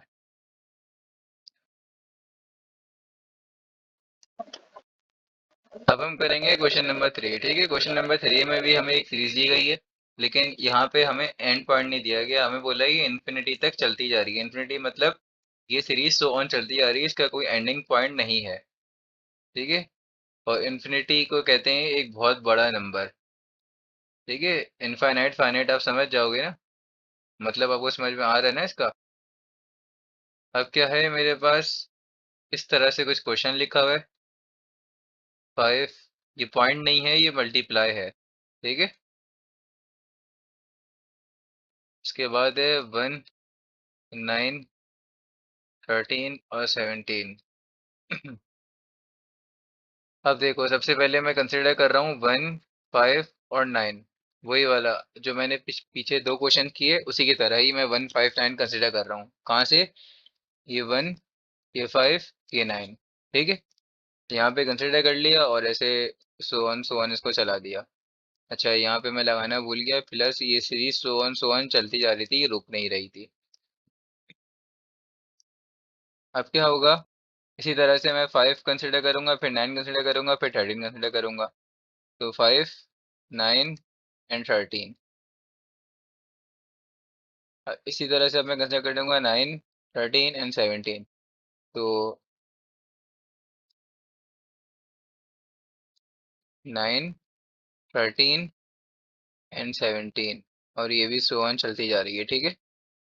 तो सबसे पहले आपको पता है जनरल टर्म, जनरल टर्म का फॉर्मूला होता है हमारे पास a प्लस n-1 d। अब आप कहोगे कि ये कैसे मैंने अर्थमेटिक सीरीज वाला फॉर्मूला लगा दिया, ये मैंने इस वजह से लगाया क्योंकि ये मेरे पास एक अर्थमेटिक प्रोग्रेशन बन रहा है, ठीक है, मतलब अर्थमेटिक सीक्वेंस है ये भी अर्थमेटिक सीक्वेंस है। आप T2 - T1 मतलब कॉमन डिफरेंस निकाल के देख लो, आपके पास ये अर्थमेटिक सीक्वेंस ही बन रही है। तो a की वैल्यू है यहाँ पे मेरे पास 1, a की वैल्यू है 1 और d की वैल्यू है 4, ठीक है। 5 - 1 करोगे 4 आ जाएगा। इसी तरह से यहाँ पे अगर आप a की वैल्यू निकालते हो तो आपके पास आती है 9 - 5, ये भी आती है 4। और d की, सॉरी, a की वैल्यू तो फर्स्ट टर्म होती है ना, तो फर्स्ट टर्म मेरे पास 5 है और d की वैल्यू है मेरे पास 4। 9 - 5 या 13 - 9। इसी तरह से अगर यहाँ पे a की वैल्यू निकालो तो बनती है 9, और d निकालते हो तो यहाँ पे भी बनता है 4। 13 - 9 4। अब जनरल टर्म का फॉर्मूला लगाओ और अप्लाई कर दो नॉर्मली सबके ऊपर, ठीक है, क्योंकि सब एपी हैं, आपको पता है ये बात। तो ए एन इज इक्वल्स टू ए की जगह पे क्या आएगा, 1 आएगा प्लस n-1 और डी की जगह पे आ जाएगा 4। ठीक है, यहाँ पे डायरेक्ट फॉर्मूला लगाते हैं, लिखा हुआ तो है बराबर में, तो ए की जगह पे आ गया 5, ए की जगह पे आ गया क्या 5 प्लस n-1 और डी की जगह पे आ गया 4। इसी तरह से यहाँ पे ए की जगह पे आ गया, क्या आ गया 9 प्लस n-1 और डी की जगह पे आ गया 4। सही। अब इसको और सॉल्व करो। 4 इज 9, n के साथ मल्टीप्लाई, 4 1 के साथ मल्टीप्लाई, 1 प्लस 4n-4। इसी तरह यहाँ पे होगा 5 प्लस 4n-4। इसी तरह बराबर में यहाँ पे होगा 9 प्लस 4n-4। ये 4 इसके साथ ऐसे मल्टीप्लाई हो रहा है। ठीक है, अब देखो ये 1 और 4 आपस में माइनस हो जाएंगे, तो 4n तो ऐसे ही आ गया, और यहाँ पे आ गया -3। इसी तरह से 5 और -4 आपस में सॉल्व हो जाएंगे, तो 4n तो ऐसे ही आ जाएगा, और यहाँ पे बन जाएगा मेरे पास प्लस का 1। इसी तरह से ये दोनों भी आपस में सॉल्व हो जाएंगे, तो 9 और -4 का आंसर होता है मेरे पास, पहले तो 4n ऐसे लिख दूंगा और प्लस का 5। ठीक है, तो इन तीनों की मेरे पास जनरल टर्म्स मैंने निकाल ली। अब जहाँ जहाँ से मैंने ये सीरीज या सीक्वेंस उठाई थी ना, वहीं पे ये वैल्यूज मतलब ये जनरल टर्म मैं पुट कर दूंगा। तो चलो करते हैं। ये रहा मेरे पास। ठीक है, ये रहा मेरे पास। ठीक है, तो क्या आएगा 1 अपॉन ये 1 यहाँ से उठा के लिखा था मैंने, तो क्या आ जाएगा 4n-3। फिर जो ये 5 वाली बनाई थी ये मैंने यहाँ से बनाई थी, तो ये बनी मेरे पास 4n+1। उसके बाद जो ये 9 वाली बनाई थी मैंने वो यहाँ से उठा के बनाई थी, तो ये बनी मेरे 4n+5। अगर आप इसकी जगह पे जो n लिखा हुआ है ना, इस n की जगह पे अगर आप पुट करो 1, n=1, तो देखना आपके वापसी यही सेम बन जाएगा, 1 5 और 9। ठीक है, तो बस अब यहाँ पे आपके पास क्या लग रहा है, आपको पता है कि बस आपके पास यहाँ पे लग रहा है पार्शियल फ्रैक्शन। और पार्शियल फ्रैक्शन लगाओ इस पर, पार्शियल फ्रैक्शन, क्योंकि अब इसको आप पार्शियल फ्रैक्शन से ही सॉल्व कर सकते हैं ना। तो पार्शियल फ्रैक्शन चलो यहीं पे लगा देते हैं, कोई बात नहीं। ए, फिर यहाँ पे इस तरह से खुलेगा। अच्छा, ये केस नंबर 1 है, ये भी denominator consist of non repeated linear factor, मतलब केस नंबर 1। 4n+1 प्लस सी आ गया लास्ट वाले के भी नीचे, वो लास्ट वाले के ऊपर डिनोमिनेटर वो न्यूमरेटर में, और डिनोमिनेटर में आएगा 4n+1 4n+5। ठीक है, अब क्या करते हैं आपको पता है, ये पूरा का पूरा जो भी डिनोमिनेटर है ये मल्टीप्लाई कर देते हैं यहाँ पर, और फिर इन सब के साथ करेंगे। ठीक है, इन सब के साथ कर देंगे, तो अब मैं डायरेक्ट डायरेक्ट ही करवाऊंगा। इसके साथ मल्टीप्लाई करेंगे तो क्या होगा, पूरा का पूरा इस तरह से कैंसिल हो जाएगा जब इसके ऊपर लिखा हुआ होगा, तो यहाँ पे बच जाएगा मेरे पास ओनली 1। उसके बाद देखो आप यहाँ पे 4n-3 लिखा हुआ है, और 4n-3 से 4n-3 कट जाएगा, तो ये दो बाकी बच जाएंगे ना, ये दो ए के साथ आ जाएंगे, तो ए और 4n+1 4n+5। अब ये ट्रिक्स होती हैं कुछ, तो आपको ये आनी चाहिए। ठीक है, क्योंकि पार्शियल फ्रैक्शन तो आपने मैट्रिक में पढ़ा था ना। अब 4n+1 लिखा हुआ है, इसका मतलब 4n+1 हटा दो और बाकी दोनों के लिख दो जो बचे हैं। अब यहाँ पे क्या होगा, 4n+5 ये वाला हटा दो और बाकी के जो बच गए वो लिख दो, 4n-3, और यहाँ पे आएगा 4n+1। अब ये हो गई इक्वेशन नंबर ए, और ये हो गई मेरे पास, ये मेरे पास मेन इक्वेशन है ए, और ये हो गई इक्वेशन नंबर 1। ठीक है, अब 1 = अच्छा, अब इक्वेशन नंबर 1 में मैं पुट क्या करूँ कि मेरे पास 0 बन जाए, तो बना लेते हैं, कोई बात नहीं। तो कहाँ पे बनाए हम, यहाँ पे रफली आपको बना के दिखा देता हूँ। 4n+1 = 0, पहले इसको 0 के बराबर बना रहा हूँ। ठीक है, तो 4n, ये -1 हुआ, फिर यहाँ पे हुआ n=-1/4, तो क्या आया -1/4। ठीक है, इसको मैं इरेज कर रहा हूँ, याद रखना है n की वैल्यू आई -1/4। और कौन सी वाली उठाई है ये भी याद रखना, ये वाली उठाई थी। तो put n is equals to -1/4 in equation 1, 1 is equals to A. अच्छा, जाहिर सी बात है भाई, अब आप अपने माइंड से सोचो, अगर यहाँ पे पुट करते हो -1/4, क्या -1/4, तो ये पूरा का पूरा बन जाएगा जीरो। अब जब ये जीरो हुआ तो ये भी जीरो हो गया, इसके बराबर वाला ये भी जीरो हो गया। ठीक है, अब डायरेक्ट डायरेक्ट करेंगे ना, आपको पता कैसे करते हैं हम। ठीक है, अब 4n+1, अब जहाँ जहाँ ये बात, ये ट्रिक होती है, जहाँ जहाँ ये 4n+1 ये जीरो बन रहा है ना, कैसे जीरो बन रहा है, n की जगह पे पुट करो -1/4। ठीक है, और उसके बराबर में क्या लिखा हुआ है, +1। इसका आंसर क्या होगा, 4 से 4 -1+1, ये होगा जीरो। तो जहाँ पे भी ये 4n+1 लिखा होगा वो पूरा का पूरा हो जाएगा जीरो। तो यहाँ पे 4n+1 नहीं है, लेकिन यहाँ पे है, ये जीरो हो गया, तो इसकी वजह से ये भी जीरो होगा, इसकी वजह से ये भी जीरो होगा, क्योंकि सब आपस में मल्टीप्लाई हो रहे हैं। तो आप ये वाला पार्ट जीरो कर दो, और बी वाले पार्ट में तो वैल्यूज पुट होंगी। तो पहले तो इसको मैं साइड में जो मैंने किया हुआ है इसको इरेज कर दूं ज़रा। यहाँ पे आ जाएगा 4, और n की जगह पे आएगा -1/4, फिर आएगा -3, फिर यहाँ पे आएगा 4, n की जगह क्या आएगा, -1/4, फिर उसके बाद लिखा हुआ है +5, और ये c वाला पूरा का पूरा हो जाएगा जीरो। इसकी वजह मैं आपको अभी ही बता चुका हूँ कि क्या वजह थी। ठीक है, जीरो लिख दिया।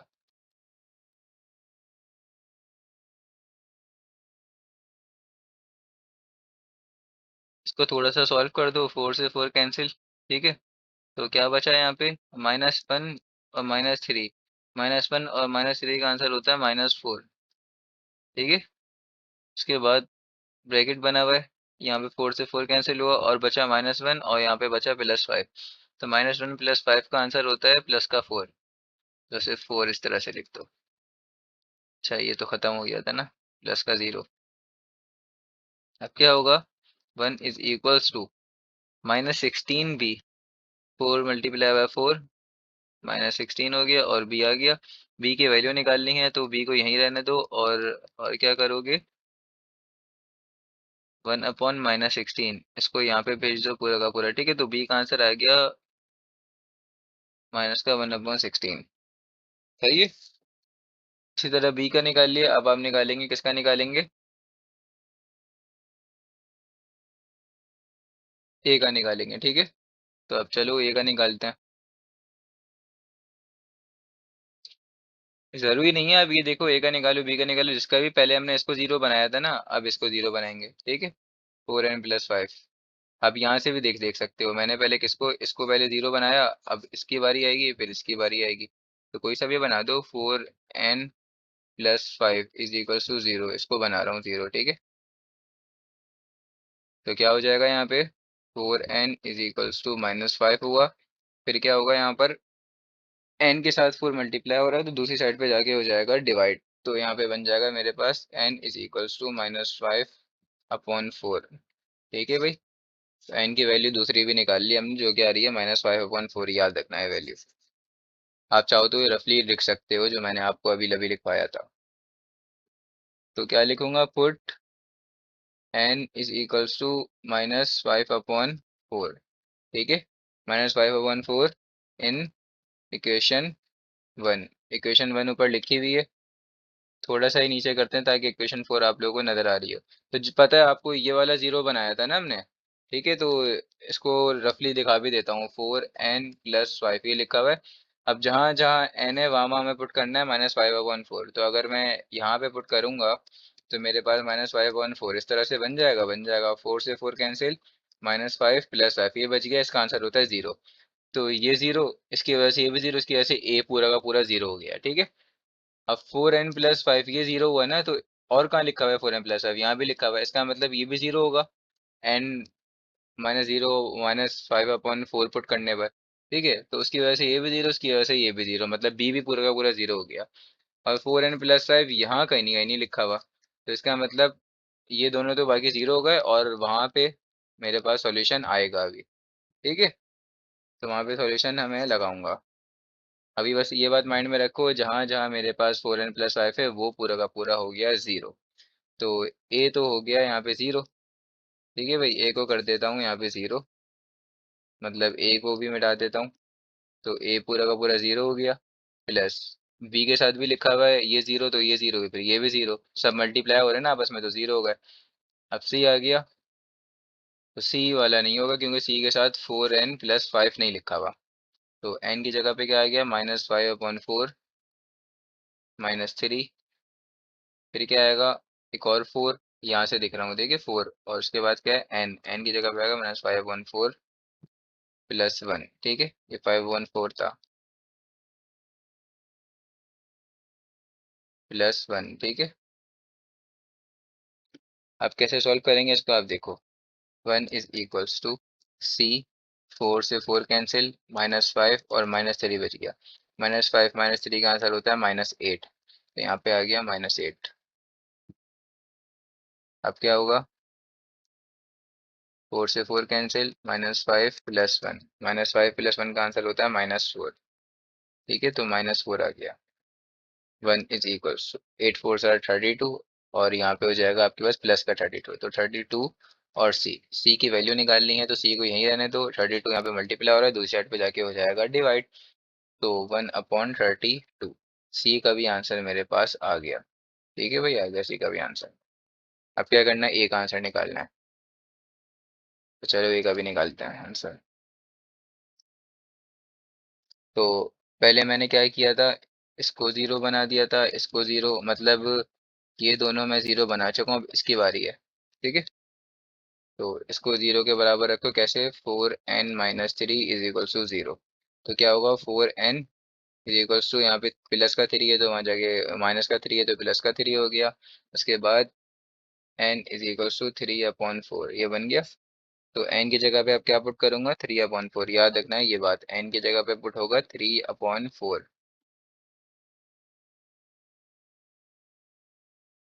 Put n = 3/4 in equation one में। इक्वेशन वन आपके पास क्या थी, 1 = अब देखो इक्वेशन वन में n की वैल्यू होगी 3/4 पुट, तो आपको पता है मैंने किसको जीरो बनाया था, मैंने इसको जीरो बनाया है ना, मतलब इसको जीरो बनाया है, तो जहां जहां 4n-3 मेरे पास लिखा होगा उसको मैं बना दूंगा जीरो। और कैसे, अब ये मैं आपको दो क्वेश्चंस में, मतलब लास्ट टाइम दो दफा समझा चुका हूँ, तो अब आपको समझ में आ जानी चाहिए। तो जहाँ जहाँ 4n-3 लिखा हुआ है इसको जीरो, और इसको भी जीरो। क्यों जीरो, क्योंकि जब n की जगह पे मैं पुट करूंगा 3/4, तो ये ऑटोमेटिकली जीरो बन जाएगा। अब इस जीरो की वजह से ये भी जीरो हो जाएगा, ये भी जीरो हो जाएगा, क्योंकि सब आपस में मल्टीप्लाई हो रहे हैं, ये भी जीरो और ये भी जीरो। ठीक है, तो बी और सी का वाला पूरा पूरा पोर्शन जीरो हो जाएगा, और यहाँ पे आ जाएगा ए के आगे का लिखा है 4n+3, और 4n+1, तो ए 4n+1, तो 4n की जगह पे तो 3/4 आ गया, और +1 ये लिखा हुआ था तो इसको एज इट इज ऐसे ही लिख दिया। ठीक है, उसके बराबर में और कुछ भी लिखा हुआ था, वो क्या लिखा था, 4n+5, 4n+5, तो 4n की जगह तो 3/4 आ गया, और +5। ठीक है, और उसके आगे वाले दोनों के दोनों जीरो, ये मैं आपको अभी समझा चुका हूँ कैसे। 4 से 4 कैंसिल, 3+1 हो गया, 3+1 का आंसर क्या होता है, 4। तो एक आंसर आ गया ओनली 4। ठीक है, 4 से 4 कैंसिल, और यहाँ पे बच गया ओनली 3 और 5। तो 3+5 का आंसर होता है 8, तो यहाँ पे आ गया 8। 4 और 8 इनको आपस में सॉल्व करो तो ये होता है 32। तो 32 ए हो गया। ए की वैल्यू निकालनी है, तो ए को यहीं रहने दो, और 32 को यहाँ पे मल्टीप्लाई हो रहा है तो दूसरी दूसरी साइड पे जाके हो जाएगा डिवाइड। तो A = 1/32। ए बी सी तीनों की तीनों वैल्यूज निकाल लें। जब ए बी सी की तीनों वैल्यूज हम निकाल लेते हैं, तो तीनों को पुट करते हैं कहाँ पे, इक्वेशन ए में। Put A B and C in equation A. ठीक है, इक्वेशन ए में पुट कर देंगे। इक्वेशन ए क्या थी, अभी देख लेते हैं इक्वेशन ए क्या थी। ठीक है, पहले तो यहाँ पे 1/, इस तरह से आ जाएगा पूरा का पूरा। मेरी 4n-3, 4n-3, 4n+1, 4n+5, तो इसको लिख देते हैं 4n-3, 4n+1, 4n-3, 4n+1, 4n, उसके आगे क्या था, +5, 4n+5। ठीक है, 4n+5। ठीक है भाई, लिख दिया पूरा का पूरा। अब क्या था उसके बाद था a अपॉन 4n-3, ये लिखा हुआ था, तो a की जगह a की वैल्यू डालेगी। a की वैल्यू आपको ऊपर शो हो रही होगी, तो a की वैल्यू डाल दी 1/32। और बराबर में जो लिखा हुआ था वो मैंने ऐसे इट इज ऐसे लिख दिया। ठीक है, डिनोमिनेटर में, क्योंकि ये भी तो डिनोमिनेटर में लिखा हुआ है ना, डिनोमिनेटर मतलब नीचे वाला एरिया। अब क्या है भाई, प्लस उसके बाद था b अपॉन 4n प्लस 1, ये था। तो b की वैल्यू क्या आई थी, b की वैल्यू मेरे पास आई थी 1/16। तो दिखा देता हूँ, b की वैल्यू -1/16 आई थी। ठीक है भाई, तो जहाँ जहाँ b है वहाँ वहाँ मैं लगा दूंगा -1 तो यहाँ पे लगा दिया -1/16। माइनस प्लस माइनस, तो मुझे यहाँ पे क्या लगाना चाहिए, माइनस लगाना चाहिए। -1/16। और उसके बाद क्या आ जाएगा, 4n+1, जो पहले से लिखा हुआ था मेरे पास b के नीचे, मतलब डिनोमिनेटर में b के साथ। उसके बाद यहाँ पे था मेरे पास c/4n+5, याद रखना ये था, तो c की जगह c की वैल्यू, c की वैल्यू क्या है मेरे पास 1/32। तो c की जगह c की वैल्यू आएगी, तो इसको पहले तो मैं इरेज कर दूं। ठीक है, तो 1/32 और 4n+5 ऐसे ही आएगा डिनोमिनेटर में। ठीक है भाई, यहाँ तक पार्शियल फ्रैक्शन का काम खत्म हो गया। अब क्या करूँगा मैं, अब नॉर्मल इसको सॉल्व करूँगा। तो वही चलो नॉर्मल सॉल्व कर देते हैं। तो अब देखो, दरअसल आप, आपको पता है इस पे आप पे डायरेक्ट सम लगाते थे, अभी तो आपके पास कॉमन कुछ भी नहीं आ रहा। आप अगर सोचो तो कॉमन आपको एक तरह से मिल भी रहा है, लेकिन इसमें आप ना ही कॉमन निकालो तो आपके लिए बेहतर है। डायरेक्ट मैं अप्लाई करूंगा सम। अच्छा, ये पूरा का पूरा इसके बराबर है ना, तो डायरेक्ट मैं इसके ऊपर करूंगा ना अप्लाई, इसके ऊपर तो नहीं करूंगा ना, क्योंकि यही तो पूरा का पूरा इसके बराबर है। तो चलो वही करते हैं, सम करते हैं अप्लाई। अच्छा, कहाँ से शुरू होगा, एन की वैल्यू 1 से शुरू होगी और खत्म होगी इन्फिनिटी पर। इन्फिनिटी पर क्यों खत्म हुई, आप क्वेश्चन देख सकते हो। क्वेश्चन में आपको बता दिया गया था कि खत्म ये जा रहा है अप टू इन्फिनिटी तक। ठीक है, और ऊपर वाले क्वेश्चन में बोला गया था एन टर्म्स तक चल रहा है, तो मुझे यहाँ पे खत्म करना था एंड एन पर। सही है भाई, तो चलो यहाँ पे आ गया इन्फिनिटी। इन्फिनिटी का साइन ऐसे बनता है, ठीक है। तो सबके ऊपर लगेगा 32 और 4n-3, इसके ऊपर भी अलग से जाएगा और उसके ऊपर भी अलग से जाएगा, सबके ऊपर अलग से जाएगा। ठीक है, और फिर इसके ऊपर भी अलग से जाएगा 32। अब ये समेशन का मतलब क्या होता है, शुरू होगा n=1 से, तो जहाँ जहाँ n लिखा हुआ है वहाँ वहाँ लगा दूंगा 1। फिर उसके बाद 1 लगाने के बाद लगाऊंगा 2, फिर 2 लगाने के बाद लगाऊंगा 3, फिर 3 के बाद लगाऊंगा 4, इसी तरह सो ऑन चलता रहेगा। कहाँ तक चलेगा, इन्फिनिटी तक चलेगा। ठीक है, समझ गए। लेकिन आप बस कुछ 3 नंबर ही खोल लो, बहुत है, 3 या 4 नंबर ओपन कर लो, बहुत है। तो पहले इसके साथ इसका ओपन कर लेते हैं, ठीक है। तो पहले मैं इसके साथ ओपन कर रहा हूँ, तो ये बन जाएगा, एन की जगह पे 1 पुट करो, तो ये हो जाएगा 1/32। ठीक है, 1/32। एक काम कर रहा हूँ, ब्रैकेट बना देता हूँ, ये वाले ब्रैकेट्स बना देता हूँ, इससे समझने में भी आसानी हो जाएगी। ठीक है, क्योंकि ये मैंने इसके ऊपर अप्लाई कर दिया, तो पहले ये वाला ओपन कर रहा हूँ, फिर ये वाला करूंगा, फिर ये वाला करूंगा, तो सबके ऊपर ब्रैकेट बना रहा हूँ। ये ब्रैकेट्स का मतलब है पहले ये वाला ओपन हो रहा है। ठीक है, तो 1/32 ही आंसर हो गया है। कैसे हुआ भाई, देखो एन की जगह पे क्या पुट होगा, 1, तो 1/32, उसके बाद क्या लिखा हुआ है, 4n-3, तो 4 1-3, और बाकी तो 32 ऐसे ही आ जाएगा। ठीक है, बराबर है। अब देखो ऊपर तो 1 है, आपको पता है, तो वो तो 1 ऐसे ही आएगा, लिख दिया मैंने। डिनोमिनेटर सॉल्व करके दिखा रहा हूँ। 4 1 क्या होता है, 4-3, 4-3 का आंसर क्या होता है, 1। तो 32 लिखा हुआ है बराबर में, 32 मल्टीप्लाई बाय 1, तो क्या आंसर होगा, 32 ही होगा ना, तो 32 ही लिखा हुआ है मैंने। समझ गए भाई। अब क्या होगा उसके बाद, अच्छा समेशन का मतलब क्या होता है, बीच में प्लस ही आता है, प्लस ही आएगा बीच में, प्लस लगा दिया। अब क्या करूं भाई, तो अब कोई टेंशन वाली बात नहीं है। अब मैं करूंगा यहाँ पर, ठीक है, पहले n=1 पुट किया, अब n की वैल्यू आएगी, क्या आएगी, 2 पुट होगी, तो 4n-3। तो यहाँ पे जो n लिखा हुआ है इसकी जगह पे क्या आएगा, 2 आएगा, तो यहाँ पे इसकी जगह पे लगा दिया 2-3। अगर आप इस पूरे को सॉल्व करते हो, ठीक है, तो क्या आपके पास आंसर क्या आता है? आपके पास आंसर आएगा, आप चाहो तो कैलकुलेटर में सेम टू सेम ऐसा लिख दो। हाँ, एक काम करो, यहाँ से शुरू करो और यहाँ पे खत्म कर दो, कैलकुलेटर की हेल्प ना, जब कैलकुलेटर अलाउ है तो इस पूरे को कैलकुलेटर में अगर आप सॉल्व करोगे तो आपके पास आंसर जो आएगा वो आएगा, अभी बताता हूँ, आपके पास आंसर आएगा 1/160। ठीक है, यहाँ पे आएगा 1160। ठीक है, अब पहले मैंने n इजिकल्स टू 1 पे ये लगाया, अब n इजिकल्स टू 2 पे ये लगा, अब अगला लगाऊंगा n इजिकल्स टू 3 पर, वो यहाँ पे आएगा जो भी आंसर होगा। ठीक है, तो लगाते हैं 1 अपॉन, अब लगेगा तो n की जगह पे क्या लगेगा, अब 3। तो आप इसको सॉल्व कर लो रफली, कहाँ पर, कैलकुलेटर में, तो आपके पास आंसर आ जाएगा। मैं लिख के दिखा रहा हूँ किस तरह से, अब नेक्स्ट टाइम मैं लिखूंगा नहीं, आप समझ जाना। n की वैल्यू 3, जहाँ n था वहाँ पे मैंने लगा दिया 3। इस नीचे वाले पूरे पोर्शन को आप कैलकुलेटर में लिखो, आपके पास आंसर आ जाएगा 288। और वो न्यूमरेटर में तो 1 लिखा हुआ था, वो तो पहले से ही लिख के रहेंगे हम, 288 आ गया। उसके बाद क्या आएगा, अगर आप n की वैल्यू अब 3 पुट की थी ना यहाँ पे, अब क्या पुट करूंगा, 4। तो जहाँ n है इसकी जगह पे 4 पुट लगाया, 4 पुट किया, और उसका अगर मैंने सॉल्यूशन निकाला तो मेरे पास आएगा 416। इसी तरह ये सो ऑन चलेगी चलेगी चलेगी, इनफाइनाइट टाइम तक चलेगी। ठीक है, तो बेसिकली ये मैंने जो सॉल्व किया है ना अभी, ये मैंने सॉल्व किया है, ये हो गया। ठीक है, ये मैंने सॉल्व किया है, अभी सिर्फ ये समेशन इसके ऊपर अप्लाई किया है।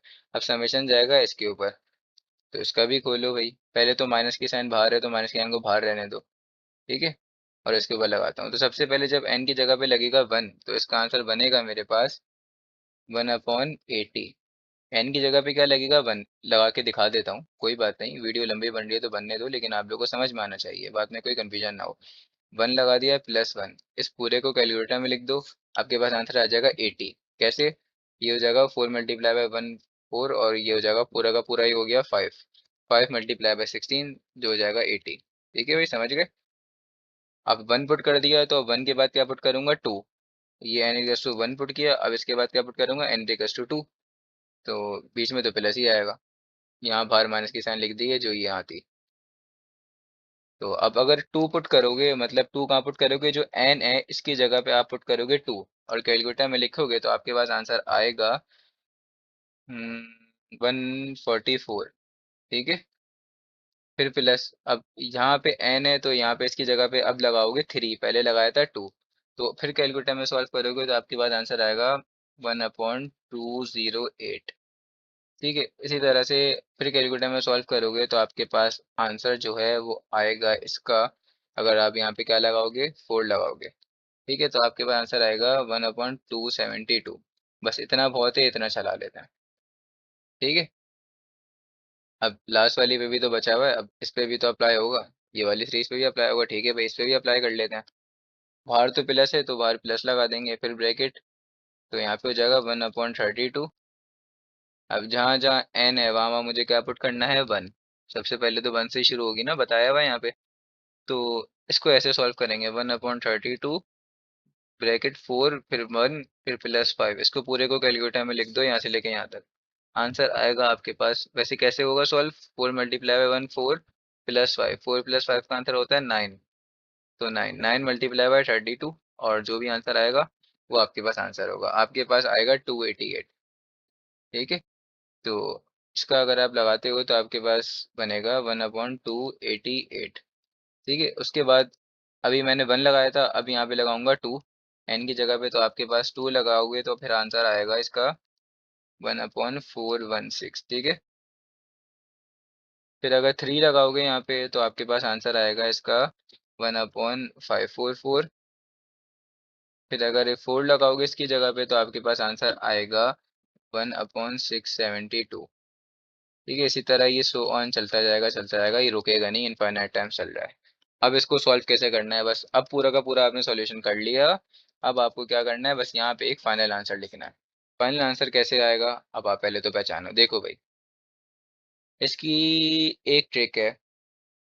वो ट्रिक क्या है, देखो भाई, तो भाई अब आप देखो, सबसे पहले आप, जो मैं बता रहा हूँ वो बात आप सोच लो। क्या सोच लो, कि इन दो को अभी छोड़ दो और इसको भी छोड़ दो। ठीक है, मतलब इन तीन नंबर को छोड़कर अभी स्टार वाला नंबर और ये वाला स्टार वाला नंबर और इसका स्टार वाला नंबर, इसको आप सॉल्व करो कैलकुलेटर में। कैसे? 1/288। फिर क्या हो रहा है, ये माइनस है ना, तो यहाँ पे प्लस माइनस क्या होगा, माइनस, तो माइनस आएगा ना। यहाँ पे माइनस क्या आएगा, 1/4144 ऐसे। और फिर उसके बाद कौन सा एक्स्ट्रा वाला, ये वाला नंबर जो मैंने यहाँ पे लिखा है, ये वाला जो लिखा है। ठीक है, तो इसकी जगह पे आप क्या करोगे, +1/288। अगर इसको कैलकुलेटर में सॉल्व करते हो तो आपके पास आंसर बनेगा 0। क्या बनेगा, 0। सिर्फ कौन से तीन नंबर को छोड़कर, जिसके नीचे मैंने डैश लगाया, ये और ये, इन तीन नंबर को छोड़कर। ठीक है, जिसके नीचे मैंने डैश लगाया है, उन तीन नंबर को छोड़ के बाकी आप जिसको भी सॉल्व करोगे तो आपके आंसर बनेगा 0 के बराबर। ठीक है, तो एक और करके दिखा देता हूँ। पहले मैंने स्टार वाला स्टार वाला स्टार वाला कर लिया। अब क्या बच गया, अब मेरे पास ये वाला, चलो इसको गोल बना देता हूँ, ये वाला रह गया।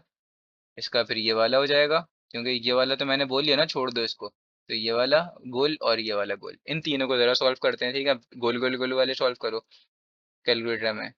416, यहाँ पे क्या होगा, माइनस प्लस माइनस होगा ना, तो क्या आ जाएगा, -1/208। फिर क्या आएगा, ये वाला आएगा ना, ये वाला आएगा गोल वाला, +1/416। इसको भी अगर आप सॉल्व करते हो तो आपके पास कैलकुलेटर में आंसर आएगा 0। आप चाहो तो करके देख लो। ठीक है, अगर मेरे पास स्क्रीन शेयरिंग का ऑप्शन होता तो मैं आपको कैलकुलेटर में ज़रूर यहाँ पे दिखाता। सही है भाई, आप यहाँ तक ये बात समझे? तो इसकी आगे वाली टर्म्स जितनी भी मैं बार बार करता रहूंगा ना, वो मेरे पास 0 बनती जाएंगी। मतलब अब मैं इसके बाद की जितनी भी टर्म्स, ये बारी बारी आगे, ये बारी बारी आगे, ये बारी बारी आगे, जितनों को करता रहूंगा ना, वो सब अब क्या बनते जाएंगे, ऐसे ऐसे 0 बनते जाएंगे। ये भी 0 के बराबर आ गया। तो इसका मतलब सिर्फ ये जो, ये दो और ये दो नंबर्स कुछ आंसर देंगे आपको। बाकी के नंबर्स कुछ भी आंसर आपको नहीं देंगे, वो सब बना देंगे 0। Got it? आप समझ गए ये बात? बस ये बात आपको पहचाननी है इस क्वेश्चन में, और आपका ये क्वेश्चन बहुत इजीली सॉल्व हो जाएगा। तो कोई टेंशन वाली बात नहीं है बस। ठीक है, मेरी ये बात याद रखना है। मैं इसके नीचे चलो डैश भी बना बना ही देता हूँ। कौन से दो नंबर, ये दो नंबर। अच्छा, एक काम करता हूँ, दूसरे उससे डैश बना देता हूँ, ये वाला, ये दो और ये दो। सिर्फ ये इनको छोड़ के और बाकी जो भी सॉल्व करोगे आप, वो सब 0 बना देंगे। मैंने आपको प्रूफ भी दिखा दिया अभी कर कर। ठीक है, तो इसका मतलब बाकी सारी टर्म्स निगलेक्ट हो गई, हट गई, 0 बन गई। बची कौन सी टर्म्स, ये 1/32 ये बच गया, +1/60 ये बच गया, और इसके साथ तो माइनस की साइन थी तो ये बच गया, -1/80। ठीक है, और इसका आंसर आ जाएगा 1/40। ठीक है भाई, तो आप चाहो तो इसको भी कैलकुलेटर में लिख के देख लो। मैं भी कैलकुलेटर में लिख रहा हूँ और मेरे पास आंसर यही आ रहा है। मैंने बोला एक दफ़ा इसको कंफर्म कर लिया जाए। 1/40। ठीक है, तो 1/40 ये आंसर आ रहा है। तो आपके पास इतने से बड़े क्वेश्चन का जाके ये आंसर आया है, फाइनल आंसर। समझ गए भाई? अब आप इस तरह से ये क्वेश्चन सॉल्व होने हैं हमारे। सिर्फ आपको बस ये पहचानना है इसमें कि कौन सा ऐसा नंबर है जिसको अगर आप छोड़ दो, ठीक है, और बाकियों को सॉल्व कर दो, बाकी तो 0 बन जाएंगे, लेकिन कौन से ऐसे नंबर हैं जिसको आपको छोड़ना है, आपको सिर्फ इसमें ये पहचानना है लास्ट में। ठीक है, अब हम शुरू करेंगे क्वेश्चन नंबर 4। क्वेश्चन नंबर 4 आप देख लीजिए। क्वेश्चन नंबर 4 में हमें कहाँ तक जाने का बोला है। ये मेरे पास पूरी की पूरी सीरीज लिखी हुई है और ये जा रही है इन्फिनिट तक, मतलब इन्फिनिटी तक ये चलती आ रही है, कहीं रुक नहीं रही है सीरीज। ठीक है, तो चलो शुरू करते हैं। सबसे पहले हम क्या करते थे, सबका पहला पहला पार्ट कंसिडर करते थे डिनोमिनेटर में। ठीक है, जो कि है 147, 1,4,7। इसी तरह सो ऑन चलता रहेगा ये।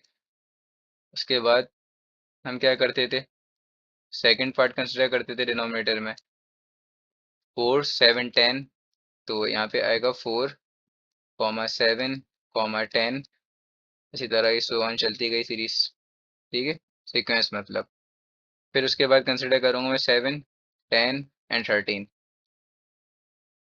थर्ड पार्ट कंसिडर किया मैंने, 7, 10 एंड 13।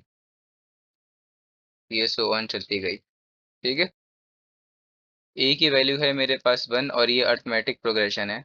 मैंने आपको बता दिया और आपको पता है कैसे पहचानते हैं हम। 4 - 1 का आंसर होगा मेरे पास 3।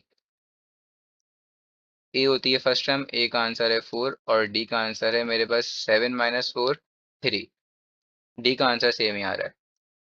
ए की वैल्यू है मेरे पास 7 और 10 - 7, डी का आंसर होगा मेरे पास 3। ठीक है। जनरल टर्म का formula A N is equals to arithmetic progression वाला लगेगा ना जनरल टर्म का फॉर्मूला, और डी। ठीक है। यहाँ पे भी लिखना चाहो तो लिख दो, वरना बस वो एक, बल्कि छोड़ो, यहाँ पे बराबर में वही फॉर्मूला बार बार दिखा देंगे, इस तरह से शो करवा देंगे। ज़रूरत नहीं है लिखने की। ठीक है। नीड ही नहीं है ना, तो क्यों फालतू में लिखें। अब ए एन ऐसे ही आ गया, ए की जगह पे आ जाएगा 1 + n - 1 और डी हो गया 3। कैसे 3, ये लिखा हुआ 3। ठीक है। इसको और सॉल्व करो, 3 से multiply A N is equals to 1 + 3n - 3। Got it. तो और सॉल्व हो रहा है, ये आगे कहाँ तक हो रहा है, +1 - 3 सॉल्व हो जाएगा। पहले तो 3n ऐसे ही आ जाएगा और उसका बन जाएगा -2। ठीक है भाई। तो ये मैंने जनरल टर्म निकाल ली फर्स्ट वाले की, फर्स्ट पार्ट की। सेकंड पार्ट सॉल्व करूंगा। तो सेकंड पार्ट आपको दिखाता हूँ किस तरह से सॉल्व करेंगे। ये रहा सेकंड पार्ट। तो क्या होगा, वही जनरल टर्म का फॉर्मूला लिखा है, इसको डायरेक्ट लगा दो। ए की जगह पे आ जाएगा ए एन, पहले तो ऐसे ही लिख दें। ए की जगह पे आ जाएगा 4 + n - 1 और डी की जगह पे आ गया 3। तो 3 से भी मल्टीप्लाई, 3 से ये मल्टीप्लाई, तो क्या होगा, ए एन ऐसे ही आ गया, 4 + 3n - 3 A N is equals to 3n। फिर क्या हो जाएगा, 4 और -3। तो 4 और -3 का आंसर हो जाएगा +1। ठीक है। तो फर्क आया देखो आंसर में। तो सेकंड वाले की पार्ट का मेरे पास ये आंसर आ रहा है। अब करूँगा third part. A N is equals to, formula आपके सामने ये लिखा हुआ है। ए की जगह पे आ जाएगा 7 + n - 1 और डी की जगह पे आ गया 3। 3 से भी मल्टीप्लाई, 3 से भी मल्टीप्लाई, क्योंकि ब्रैकेट बने हुए, ब्रैकेट में हमेशा मल्टीप्लाई मल्टीप्लिकेशन करते हैं हम जब भी ब्रैकेट लिखे बने हुए होते हैं। तो 3n - 3 ए एन प्लस का 7 माइनस का 3 से सॉल्व कर दो। तो पहले तो 3n ऐसे ही आ गया, और प्लस का 7 माइनस का 3 के साथ सॉल्व होगा तो इसका आंसर होता है +4। ठीक है। तो तीनों के तीनों टर्म्स मैंने निकाल ली। ठीक है भाई। अब क्या करूँ मैं, जब तीनों के तीनों टर्म्स मैंने निकाल ली, तो देखो टर्म्स, फर्स्ट पार्ट कहाँ गया, फर्स्ट पार्ट ये रहा, इसका आंसर ये रहा। सेकंड पार्ट ये रहा, इसका आंसर ये रहा। थर्ड पार्ट ये रहा, इसका आंसर ये रहा। तीनों की जगह तीनों के आंसर, और न्यूमरेटर में आएगा 1। ठीक है। तो न्यूमरेटर में आया 1 और तीनों की जगह तीनों काट के आंसर 3n - 2, 3n + 1, 3n + 4। दोबारा से पार्शियल फ्रैक्शन वाली कंडीशन बन गई। ठीक है। तो पार्शियल फ्रैक्शन लेंगे, तो ये आ गया ए। अच्छा, वही दोबारा से केस नंबर 1 बन रहा है, denominator consist of non repeated linear factor. ठीक है। तो 3n - 2 प्लस, फिर बी लिखेंगे, बी के नीचे लिखेंगे 3n + 1 प्लस सी आएगा, सी के नीचे लिखेंगे 3n + 4। ठीक है।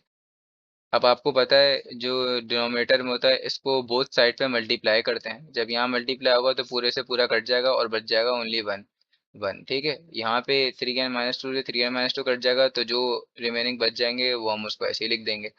ये सारे शॉर्टकट्स होते हैं, आपको आने चाहिए। ठीक है। अब बी के बराबर में क्या बच जाएगा, बस ये हटा के बाकी सब लिख दो। तो यहाँ पे आ जाएगा 3n - 2 और आ जाएगा 3n + 4। फिर अब क्या करेंगे, 3n + 4 कैंसिल, तो प्लस सी, और 3n + 4 के अलावा जो कुछ लिखा हुआ है वो आप लिख दो। ठीक है।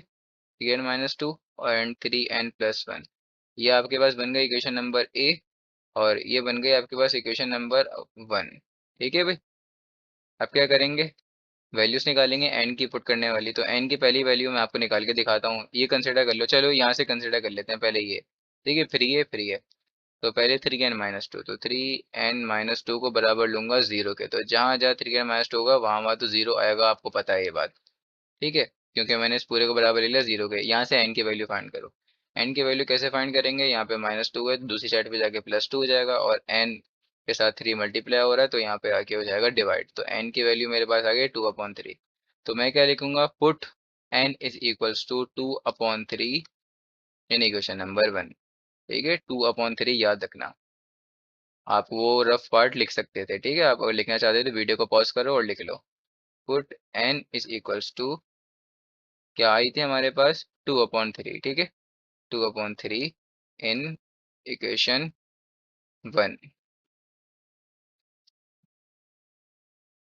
1 इज इक्वल्स टू ए। अच्छा, यहाँ पे तो आपको पता है कि जहाँ जहाँ एन होगा वहाँ वहाँ आप लिख दोगे 2/3, तो 2/3 +1, फिर क्या आएगा 3, फिर 2/3 आ जाएगा, एन की जगह पे आ गया ना 2/3, फिर +4, ओ सॉरी, ब्रैकेट भी तो क्लोज होगा, +4। ठीक है भाई।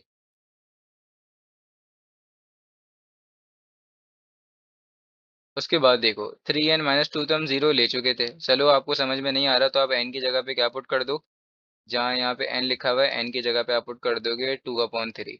उसके आगे लिखा हुआ है -2, तो -2 यहाँ पे लिख दिया। 3 से 3 कैंसिल, क्या बच गया, ओनली 2-2, 2-2 का आंसर जीरो। जब ये पूरा का पूरा ही जीरो हो गया तो इसका मतलब ये भी जीरो, बराबर वाला ये भी जीरो, तो 3n-2 क्या हो गया, पूरा का पूरा जीरो हो गया, समझ गए।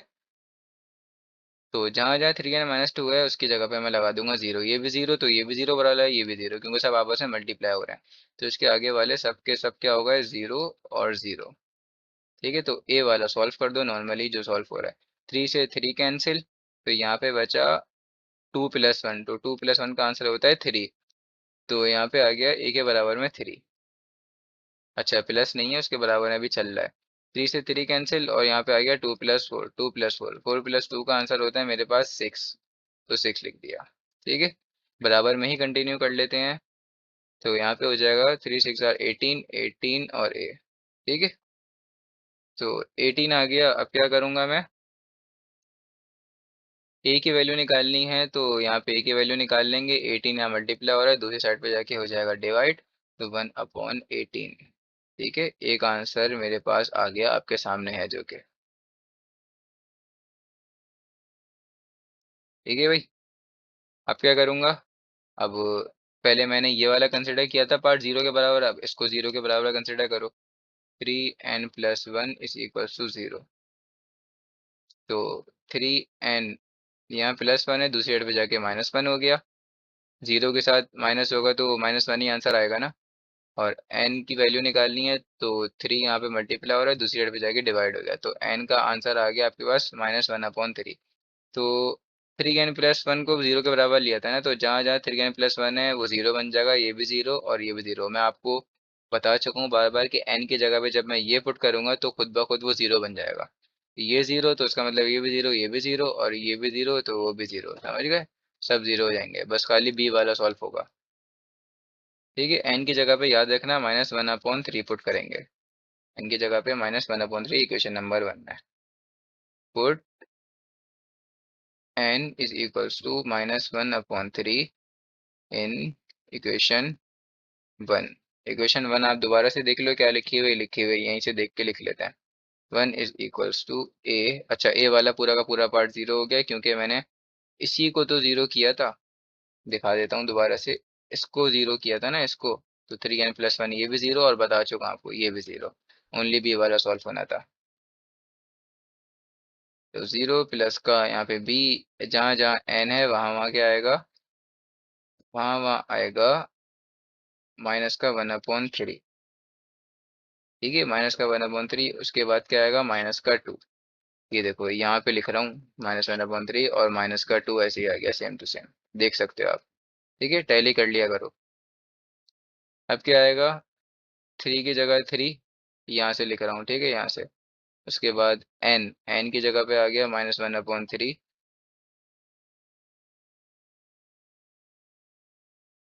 फिर +4, +4 ऐसे ही आ गया। ठीक है, इसको और सॉल्व करेंगे। अच्छा, और सी वाला तो पूरा पार्ट जीरो हो गया था, आपको मैं बता चुका हूँ कैसे।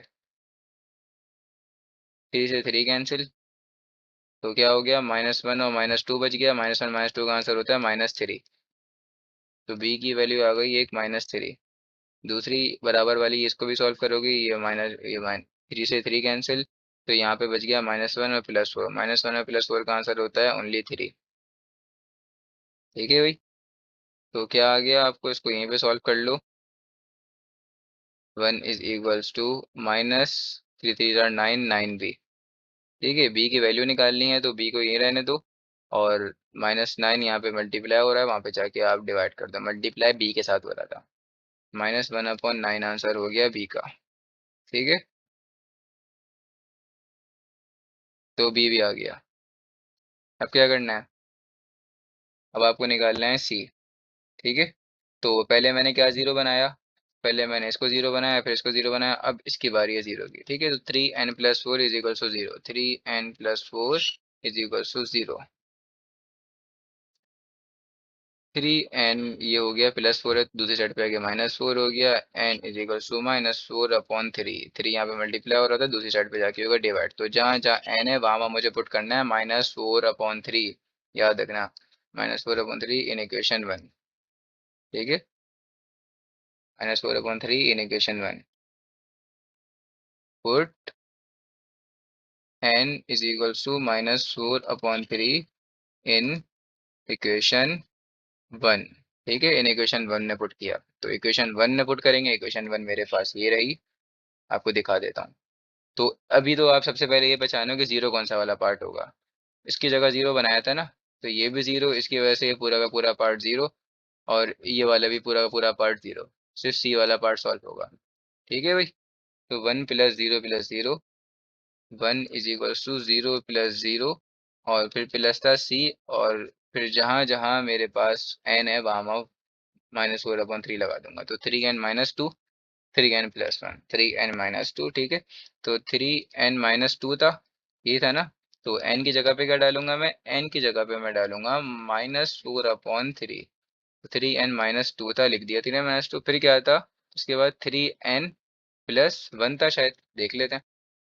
3n+1, ठीक है भाई, 3n+1, तो 3n+1, तो जहाँ जहाँ n है वहाँ वहाँ मुझे क्या डालना पड़ेगा, वहाँ वहाँ मुझे डालना पड़ेगा -4/3। तो मैं लिखने जा रहा हूँ -4/3।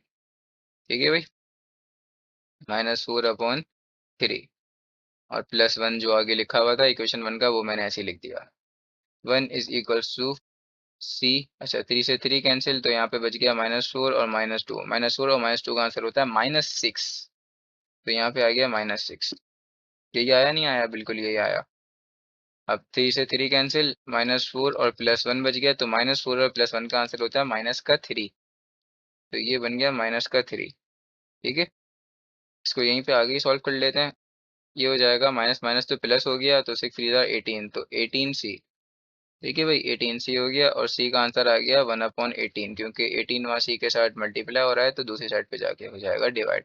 तो A B C in equation कौन से वाले में पुट करेंगे, मेन इक्वेशन जो थी वो ए थी। Put A B and C in equation A. Equation A में पुट करेंगे। इक्वेशन ए मेरे पास क्या थी, ये रही इक्वेशन ए। ठीक है, इतनी बड़ी बड़ी आपके इक्वेशन ए लिखी हुई है। तो 1/3n - 2, पहले पूरी की पूरी इक्वेशन ए लिख देता हूँ। 3n - 2, फिर क्या आता, 3n+1, फिर क्या आता, 3n+4। यही थी, बिल्कुल यही थी। हम दोबारा से टैली कर लेते हैं, देख लेते हैं। यही थी, ठीक है। उसके बाद भी आप पढ़ सकते हो, ये रही आपके A/3n - 2 is equals to A/3n - 2। तो जहाँ जहाँ ए है वहाँ वहाँ आ जाएगा, क्या आ जाएगा। और याद रखना, ए के नीचे का था 3n - 2 था, तो ए की वैल्यू पहले मेरे पास का ये 1/18, तो ए की जगह पे मैंने लिख दिया 1/18। ए की जगह पे लिख दिया, और नीचे क्या था, 3n - 2 लिखा हुआ था। आप यहाँ से भी टैली कर सकते हो, ये लिखा हुआ है ना 3n - 2, तो इसका मतलब ये पहले वाले के नीचे था, ये दूसरे वाले के नीचे होगा, और ये तीसरे वाले के नीचे होगा। ठीक है, यार ये तो सब ट्रिक्स होती हैं, प्रैक्टिस कर करके आई जाती हैं।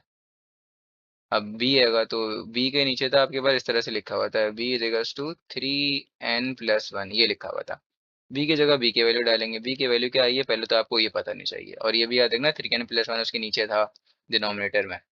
बी की जगह आएगा -1/3, -1/9, तो बी की जगह -1/9 डाल दिया, प्लस माइनस माइनस, तो यहाँ पे आ जाएगा -1/9। और क्या था इसके नीचे, 3n+1 था। ठीक है, उसके बाद क्या आएगा मेरे पास, फिर प्लस था, और c डिवाइडेड बाय 3n+4 ये था। c की जगह c की वैल्यू डालूंगा जो कि आपके पास यहाँ पे सामने लिखी हुई है, मेंशन हो रही है। ठीक है, मैंने मेंशन भी कर दिया, टिक भी लगा दिया। तो ठीक है, लगाएंगे अब क्या, 1/18 और 3n+4, यहाँ तक हमारा पार्शियल फ्रैक्शन का काम दी एंड हुआ, ख़त्म हो गया। अब कुछ ऐसा खास कॉमन भी नहीं आ रहा, निकालना चाहूँ तो मैं निकाल सकता हूँ कॉमन, लेकिन नहीं निकाला तो आपके लिए ही बेहतरी है उसमें। ठीक है, अब इस पूरे पे आप समेशन अप्लाई कर दे तो आपको पता है, क्योंकि ये पूरा इसी के बराबर है, करना तो इस पे चाहिए था ना, लेकिन इसी को तो पार्शियल फ्रैक्शन पे तोड़ा, इसको पार्शियल फ्रैक्शन पे तोड़ा, तो जब ही अभी पूरा का पूरा इसके बराबर हो गया, तो इस पे लगाते हैं हम। समझ गए ना, ये बात मैं आपको बार बार बता रहा हूँ जब भी। अच्छा, तो लगेगा कैसे, देखो, ये n शुरू होगा 1 से और जाएगा कहाँ तक, इन्फिनिटी तक जाएगा। इन्फिनिटी तक क्यों जाएगा, क्योंकि मेरे पास जो क्वेश्चन था वो क्वेश्चन में क्या दिया हुआ था, आपको दोबारा से दिखा देता हूँ, पिछले क्वेश्चन में भी दिखाया था। अप टू इन्फिनिटी तक जाना है आपको, और ऊपर के क्वेश्चन में n तक जाना होता था, तो मैं कैसे करता था, n इज इक्वल्स टू 1 से शुरू हुआ और एंडिंग पॉइंट था 1, वो एंडिंग पॉइंट था n।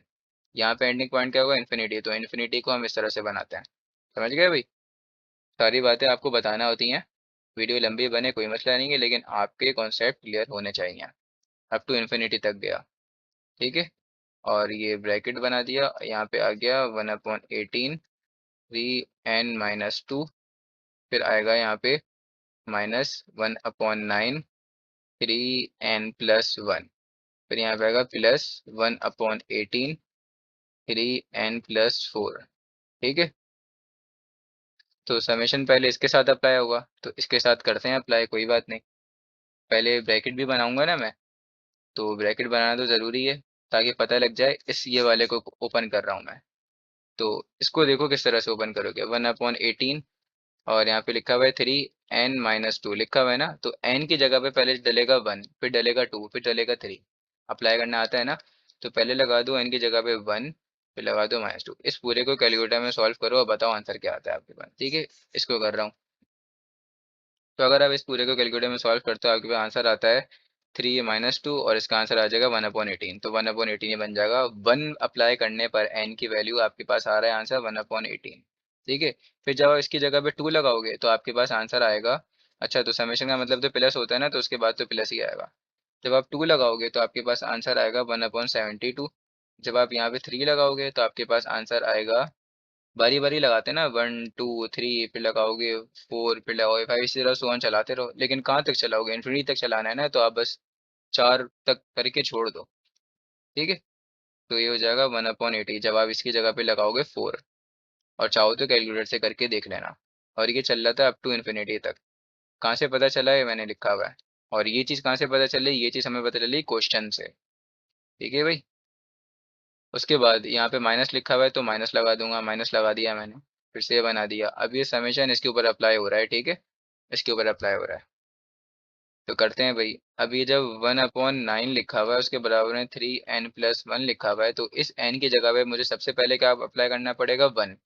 तो यहाँ पे n इसकी जगह पे 1 लगा दिया। ठीक है, 1 लगा दिया, बिल्कुल लगा दिया। अब इसको सॉल्व करो, 3 × 1 और ये हो जाएगा 4 हो जाएगा, तो 9 4 जा, आपको पता है क्या होता है, आप इसको अप्लाई करो, और 36, और 1/36 इसका आंसर आ जाएगा। चाहो तो कैलकुलेटर में लिख के देख सकते हो, 1/36।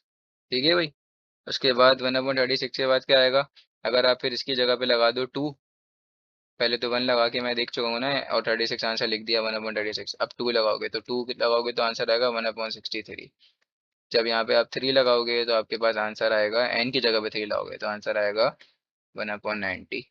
जब आप n की जगह पे 4 लगाओगे तो आपके पास आंसर आएगा 1/117। इसी तरह ये सो ऑन चलती रहेगी सीरीज। ठीक है, अब क्या होगा, इसके बाद यहाँ पे प्लस की साइन है तो प्लस लगा दूंगा, ठीक है।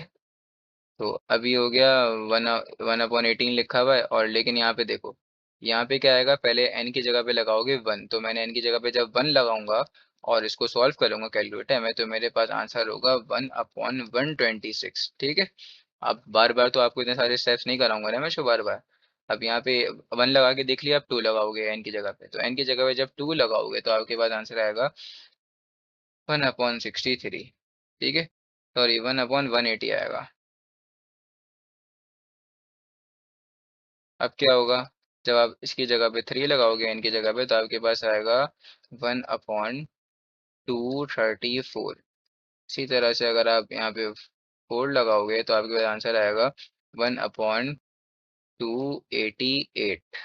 ठीक है। और इसी तरह ये सीरीज सो ऑन चलती जाएगी। अब इसमें भी वही सेम सीन है, शुरू के ये दो छोड़ दो। चलो दूसरे कलर से करते हैं, शुरू के ये दो छोड़ दो, पर ऐसी अपनी मर्जी से छोड़ दो जो दिल कर रहा है। ठीक है। मैंने बोला छोड़ दो तो आप छोड़ दो। और इसके बाद अब इसका पहला वाला लिखो।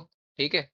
अगर आप ब्रैकेट्स ओपन करते हो, ये वाले जो ब्रैकेट्स हैं ओपन करते हो, तो इसका मतलब तो यही होगा ना, नॉर्मली प्लस माइनस हो जाएंगे आपस में, तीनों के तीनों चीज़ें। तो इसको इसके साथ और इसके साथ तरह प्लस करो या माइनस, जो भी हो रहा है करो। 1/126 प्लस नहीं आएगा, माइनस आएगा, क्योंकि यहाँ प्लस माइनस माइनस। ठीक है। -1/63, -1/63 कर दिया। उसके बाद होगा +1/126। ठीक है। +1/126। इसको अगर आप सॉल्व करते हो तो आपके पास आंसर आएगा 0 के बराबर। देख लेते हैं करके, 1/126। ठीक है। उसके बाद लिखा हुआ है -1/63। ठीक है। +1/126। ठीक है। आंसर आ गया 0 के बराबर। मैंने भी चेक कर लिया। इसी तरह से अगर आप इसको इसके साथ करते हो, नेक्स्ट वाली को, अच्छा ये तो 0 के बराबर आ रहा है ना। अगर आप इसको, ये जो गोल गोल बना रहा हूँ मैं, चलो गोल गोल छोड़ो, इसको एक काम करते हैं, कुछ और बना देता हूँ। ये अगर इसको इसके साथ, इसको इसके साथ, इसको इसके साथ सॉल्व करो तो आपके पास 0 ही आएगा। तो इसी तरह से इसको भी करो, इसको भी करो, इसको भी, मतलब जो जो टर्म्स चलती आ रही हैं आगे वाली सब टर्म 0 हो रही हैं, सिवाय किसके, जो मैंने ग्रीन से मेंशन किया हुआ है। उसके अलावा बाकी जितनी भी टर्म्स आप सॉल्व करोगे वो सब के सब हो जाएंगे 0। तो इन तीनों का आपको आंसर निकालना है। ठीक है। इन तीनों का, खाली ये दो और इसका, इसको आंसर निकाल लो, तो आंसर आपके पास आएगा 1/18 +1/72 -1/36। माइनस क्यों, क्योंकि यहाँ माइनस था, माइनस प्लस माइनस। ठीक है। इसको अगर आप सॉल्व करते हो तो आपके पास आंसर आएगा 1/24। समझ गए। तो बच्चे सोचते हैं कि भाई अगर हम इनफाइनाइट टाइम तक किसी भी नंबर को प्लस करें तो हमारे पास आंसर कैसे आ जाता है। ज्योमेट्रिक में भी करते थे ना, आंसर आ जाया करता था, क्या था, A = A/1 - R। तो कोई नंबर्स में आंसर आता था ना। तो ये चीज़ पॉसिबल कैसे थी, ये चीज़ पॉसिबल इस तरह से थी, मैंने आपको बताया है, अभी भी बता रहा हूँ।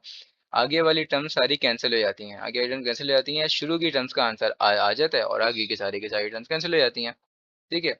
इसी तरह से आपके पास इनफाइनाइट नंबर्स का भी सम निकाला जा सकता है, जो कि मैंने आपको निकाल के दिखा दिया। ठीक है। क्वेश्चंस लेंदी थे, वीडियोस भी जब भी लेंदी बनी, समझाना ज़रूरी था, चाहता तो डायरी भी बना देता। अब आपका काम है, आप इस वीडियो को देखना चाहो तो ×2 प्लेबैक स्पीड पे आप देख सकते हो। ठीक है। तो 5.4 का हमारा क्वेश्चन नंबर 4 एंड हो गया। अब शुरू करेंगे हम नेक्स्ट वीडियो से क्वेश्चन नंबर 5 से।